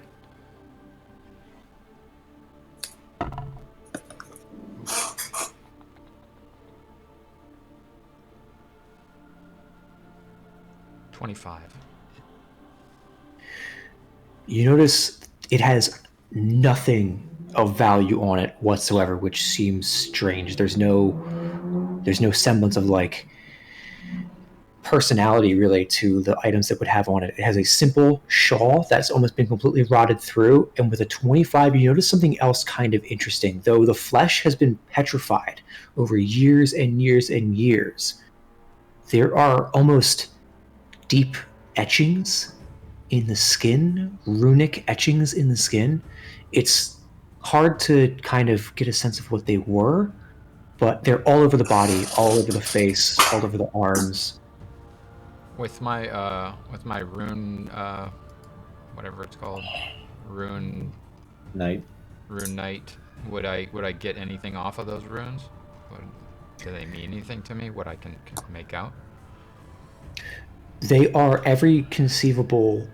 So, because of the nature of your ability to read runes, you know that the Urgatide runic alphabet and the alphabet of the giants are not too dissimilar from each other. You don't know why that is necessarily, but you've noticed that. And you notice that this definitely has the sort of touchings of those psionic four-armed giants.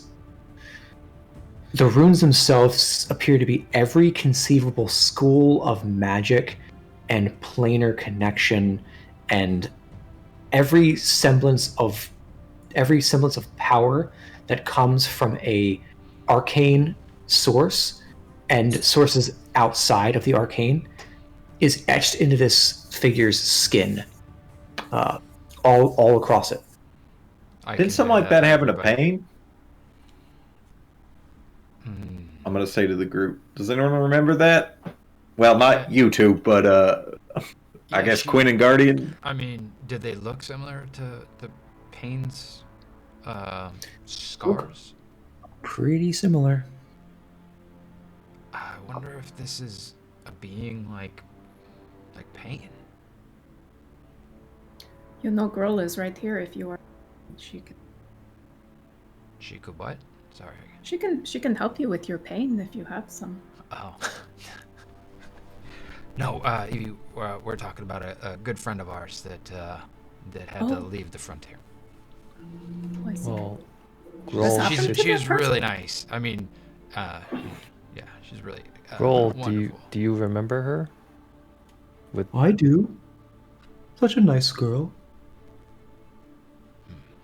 So wait. So you are saying that she had all of the same markings? Yeah, and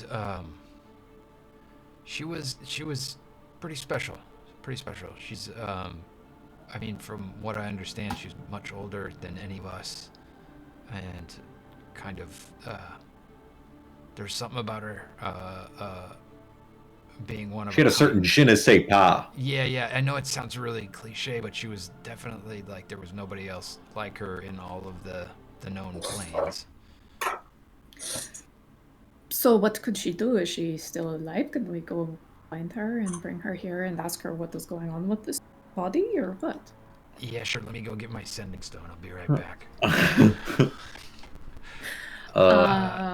What is so special, though? You're being very vague.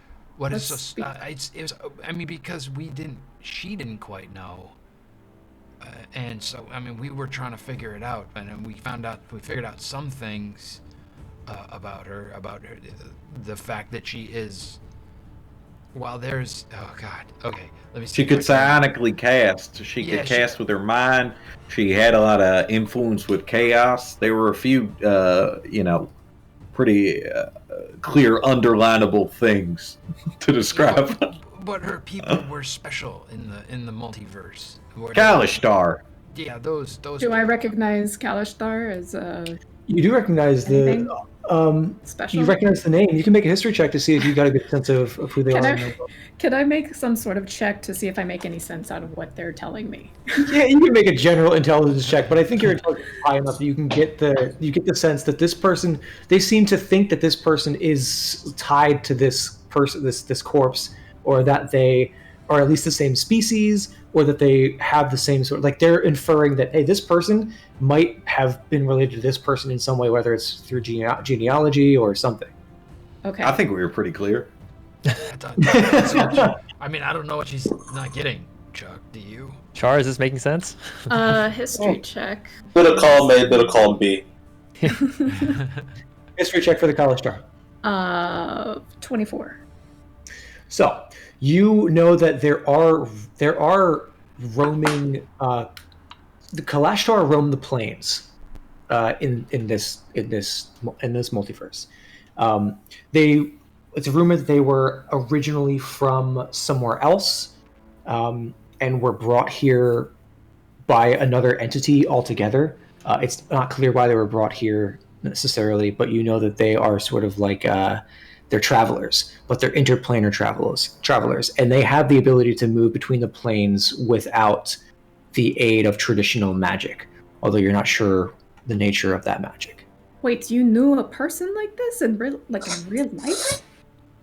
Yeah, she Kind of real life, yeah. Yeah. I mean, it'd be nice to see her again. She's good. She's nice. So. and I Okay, miss her. okay. So these people are very special, but the fact is that this particular one, if they found one, seems that maybe they were kept here under Restraint, right? yes, against their will, perhaps Yeah. to do the bidding of somebody else, which is very well. Not cool. Traditionally, it's not cool, right? So I hope wherever your friend is that they are safe, because this is a very, very serious thing that could happen to them. I mean, but by the looks of it, it was a long time ago. I mean, just by the looks Yes, of it. but we could be you know, wrong. with plane shifting and things like that, it is hard to say for sure. Yeah, you're not wrong. Okay, so listen, I think that we may need to press on further to get a little bit more information, but we're piecing it together, and you know, we did come here to find you know, loot or whatever the cargo was. Cargo, yeah. I So- mean the people, your people, of course. Sierra just does like a Come on. I'm right here. I don't even have a mask on. So perhaps we should press forward if we have completely searched this room. I do not know. I think we Yeah, press on. yeah, absolutely. That's Anyone gonna take that staff? I'll take the staff if no one else wants Chuck, to touch don't it. take the staff. Perhaps we should. I don't think you leave should it. touch it. Don't touch it. You guys have a terrible sense of adventure. So far, nothing's killed me. I've lived 100% of the time. I don't know why. All of a sudden, if it's like 100% odds that I'm gonna keep living. Chuck, you did die that one time. Okay, there was one time. You also have 36 eyes that you Perfect. didn't have before. I don't know why you got to bring that up, rude. So, are we going to continue moving, or Yes, do I we think- want Wait, to continue? one quick thought. Yes. Before we go somewhere, girl. What if taking that staff prevents the use of whatever this technology is?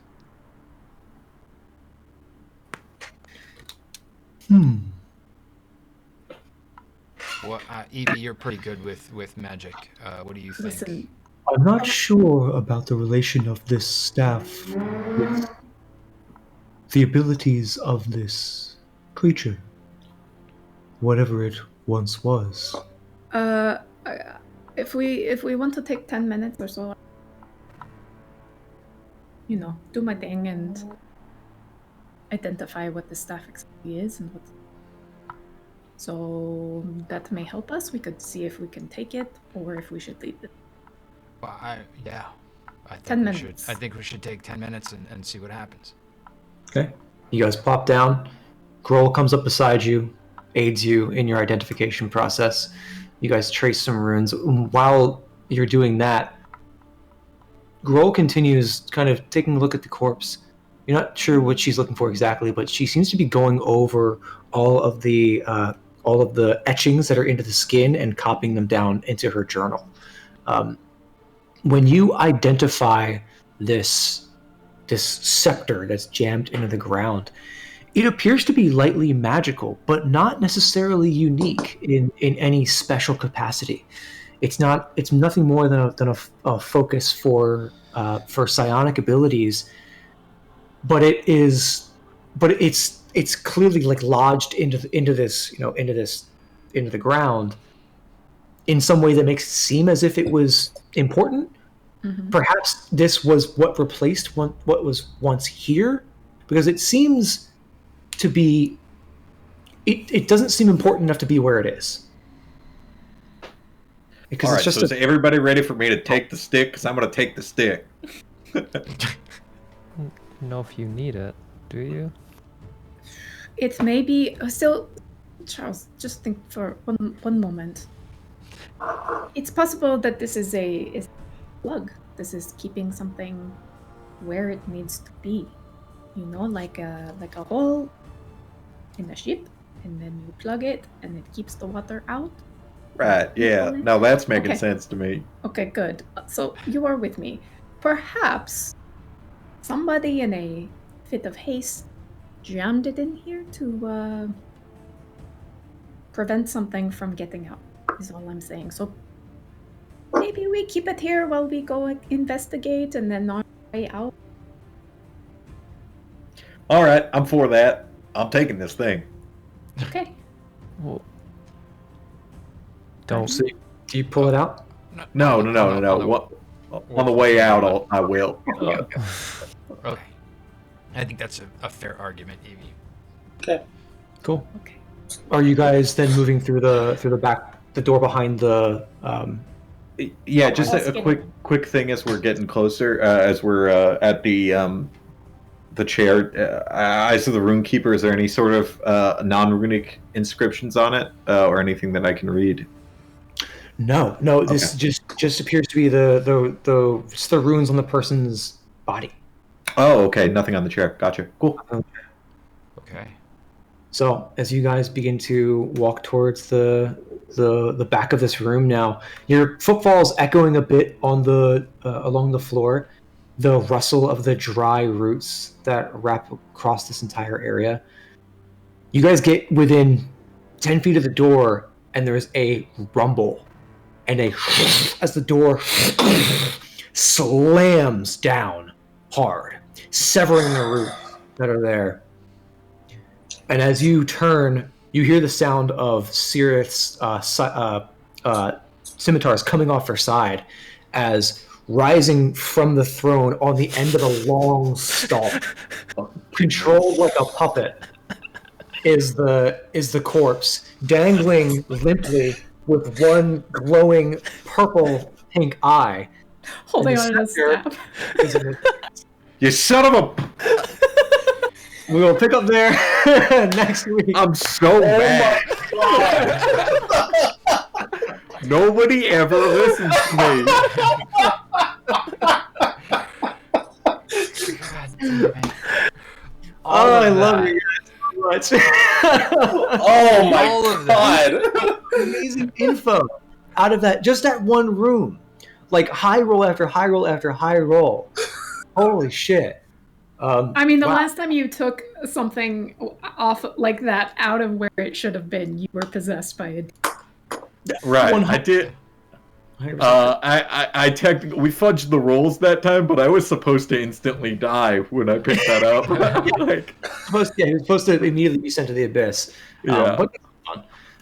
Guys, thank you so much for joining us today. I had a blast. I hope you all had a blast. We will be picking up next week.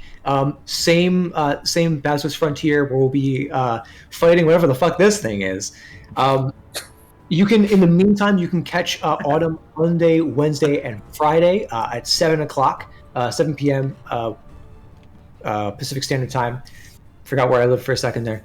And then you can also find us on the Dungeons & Designers channel intermittently on Thursdays, and then, of course, on Saturdays, same time, 11 o'clock a.m. Pacific Standard Time. Until then, we hope to see you in the Discord, hanging out and talking all kinds of shit, and maybe potentially coming up with some fun homebrew stuff and character ideas. You can find us on Twitch at D&D and Designers. You can find us on Instagram as D&D and Designers. Is that right, guys? Yes. I think so. And you can find us on Discord at the Baazdos Frontier, which we will provide links for. We love you all very much. Enjoy the rest of your weekend, and we'll see you guys next week. Take care. Bye, everybody.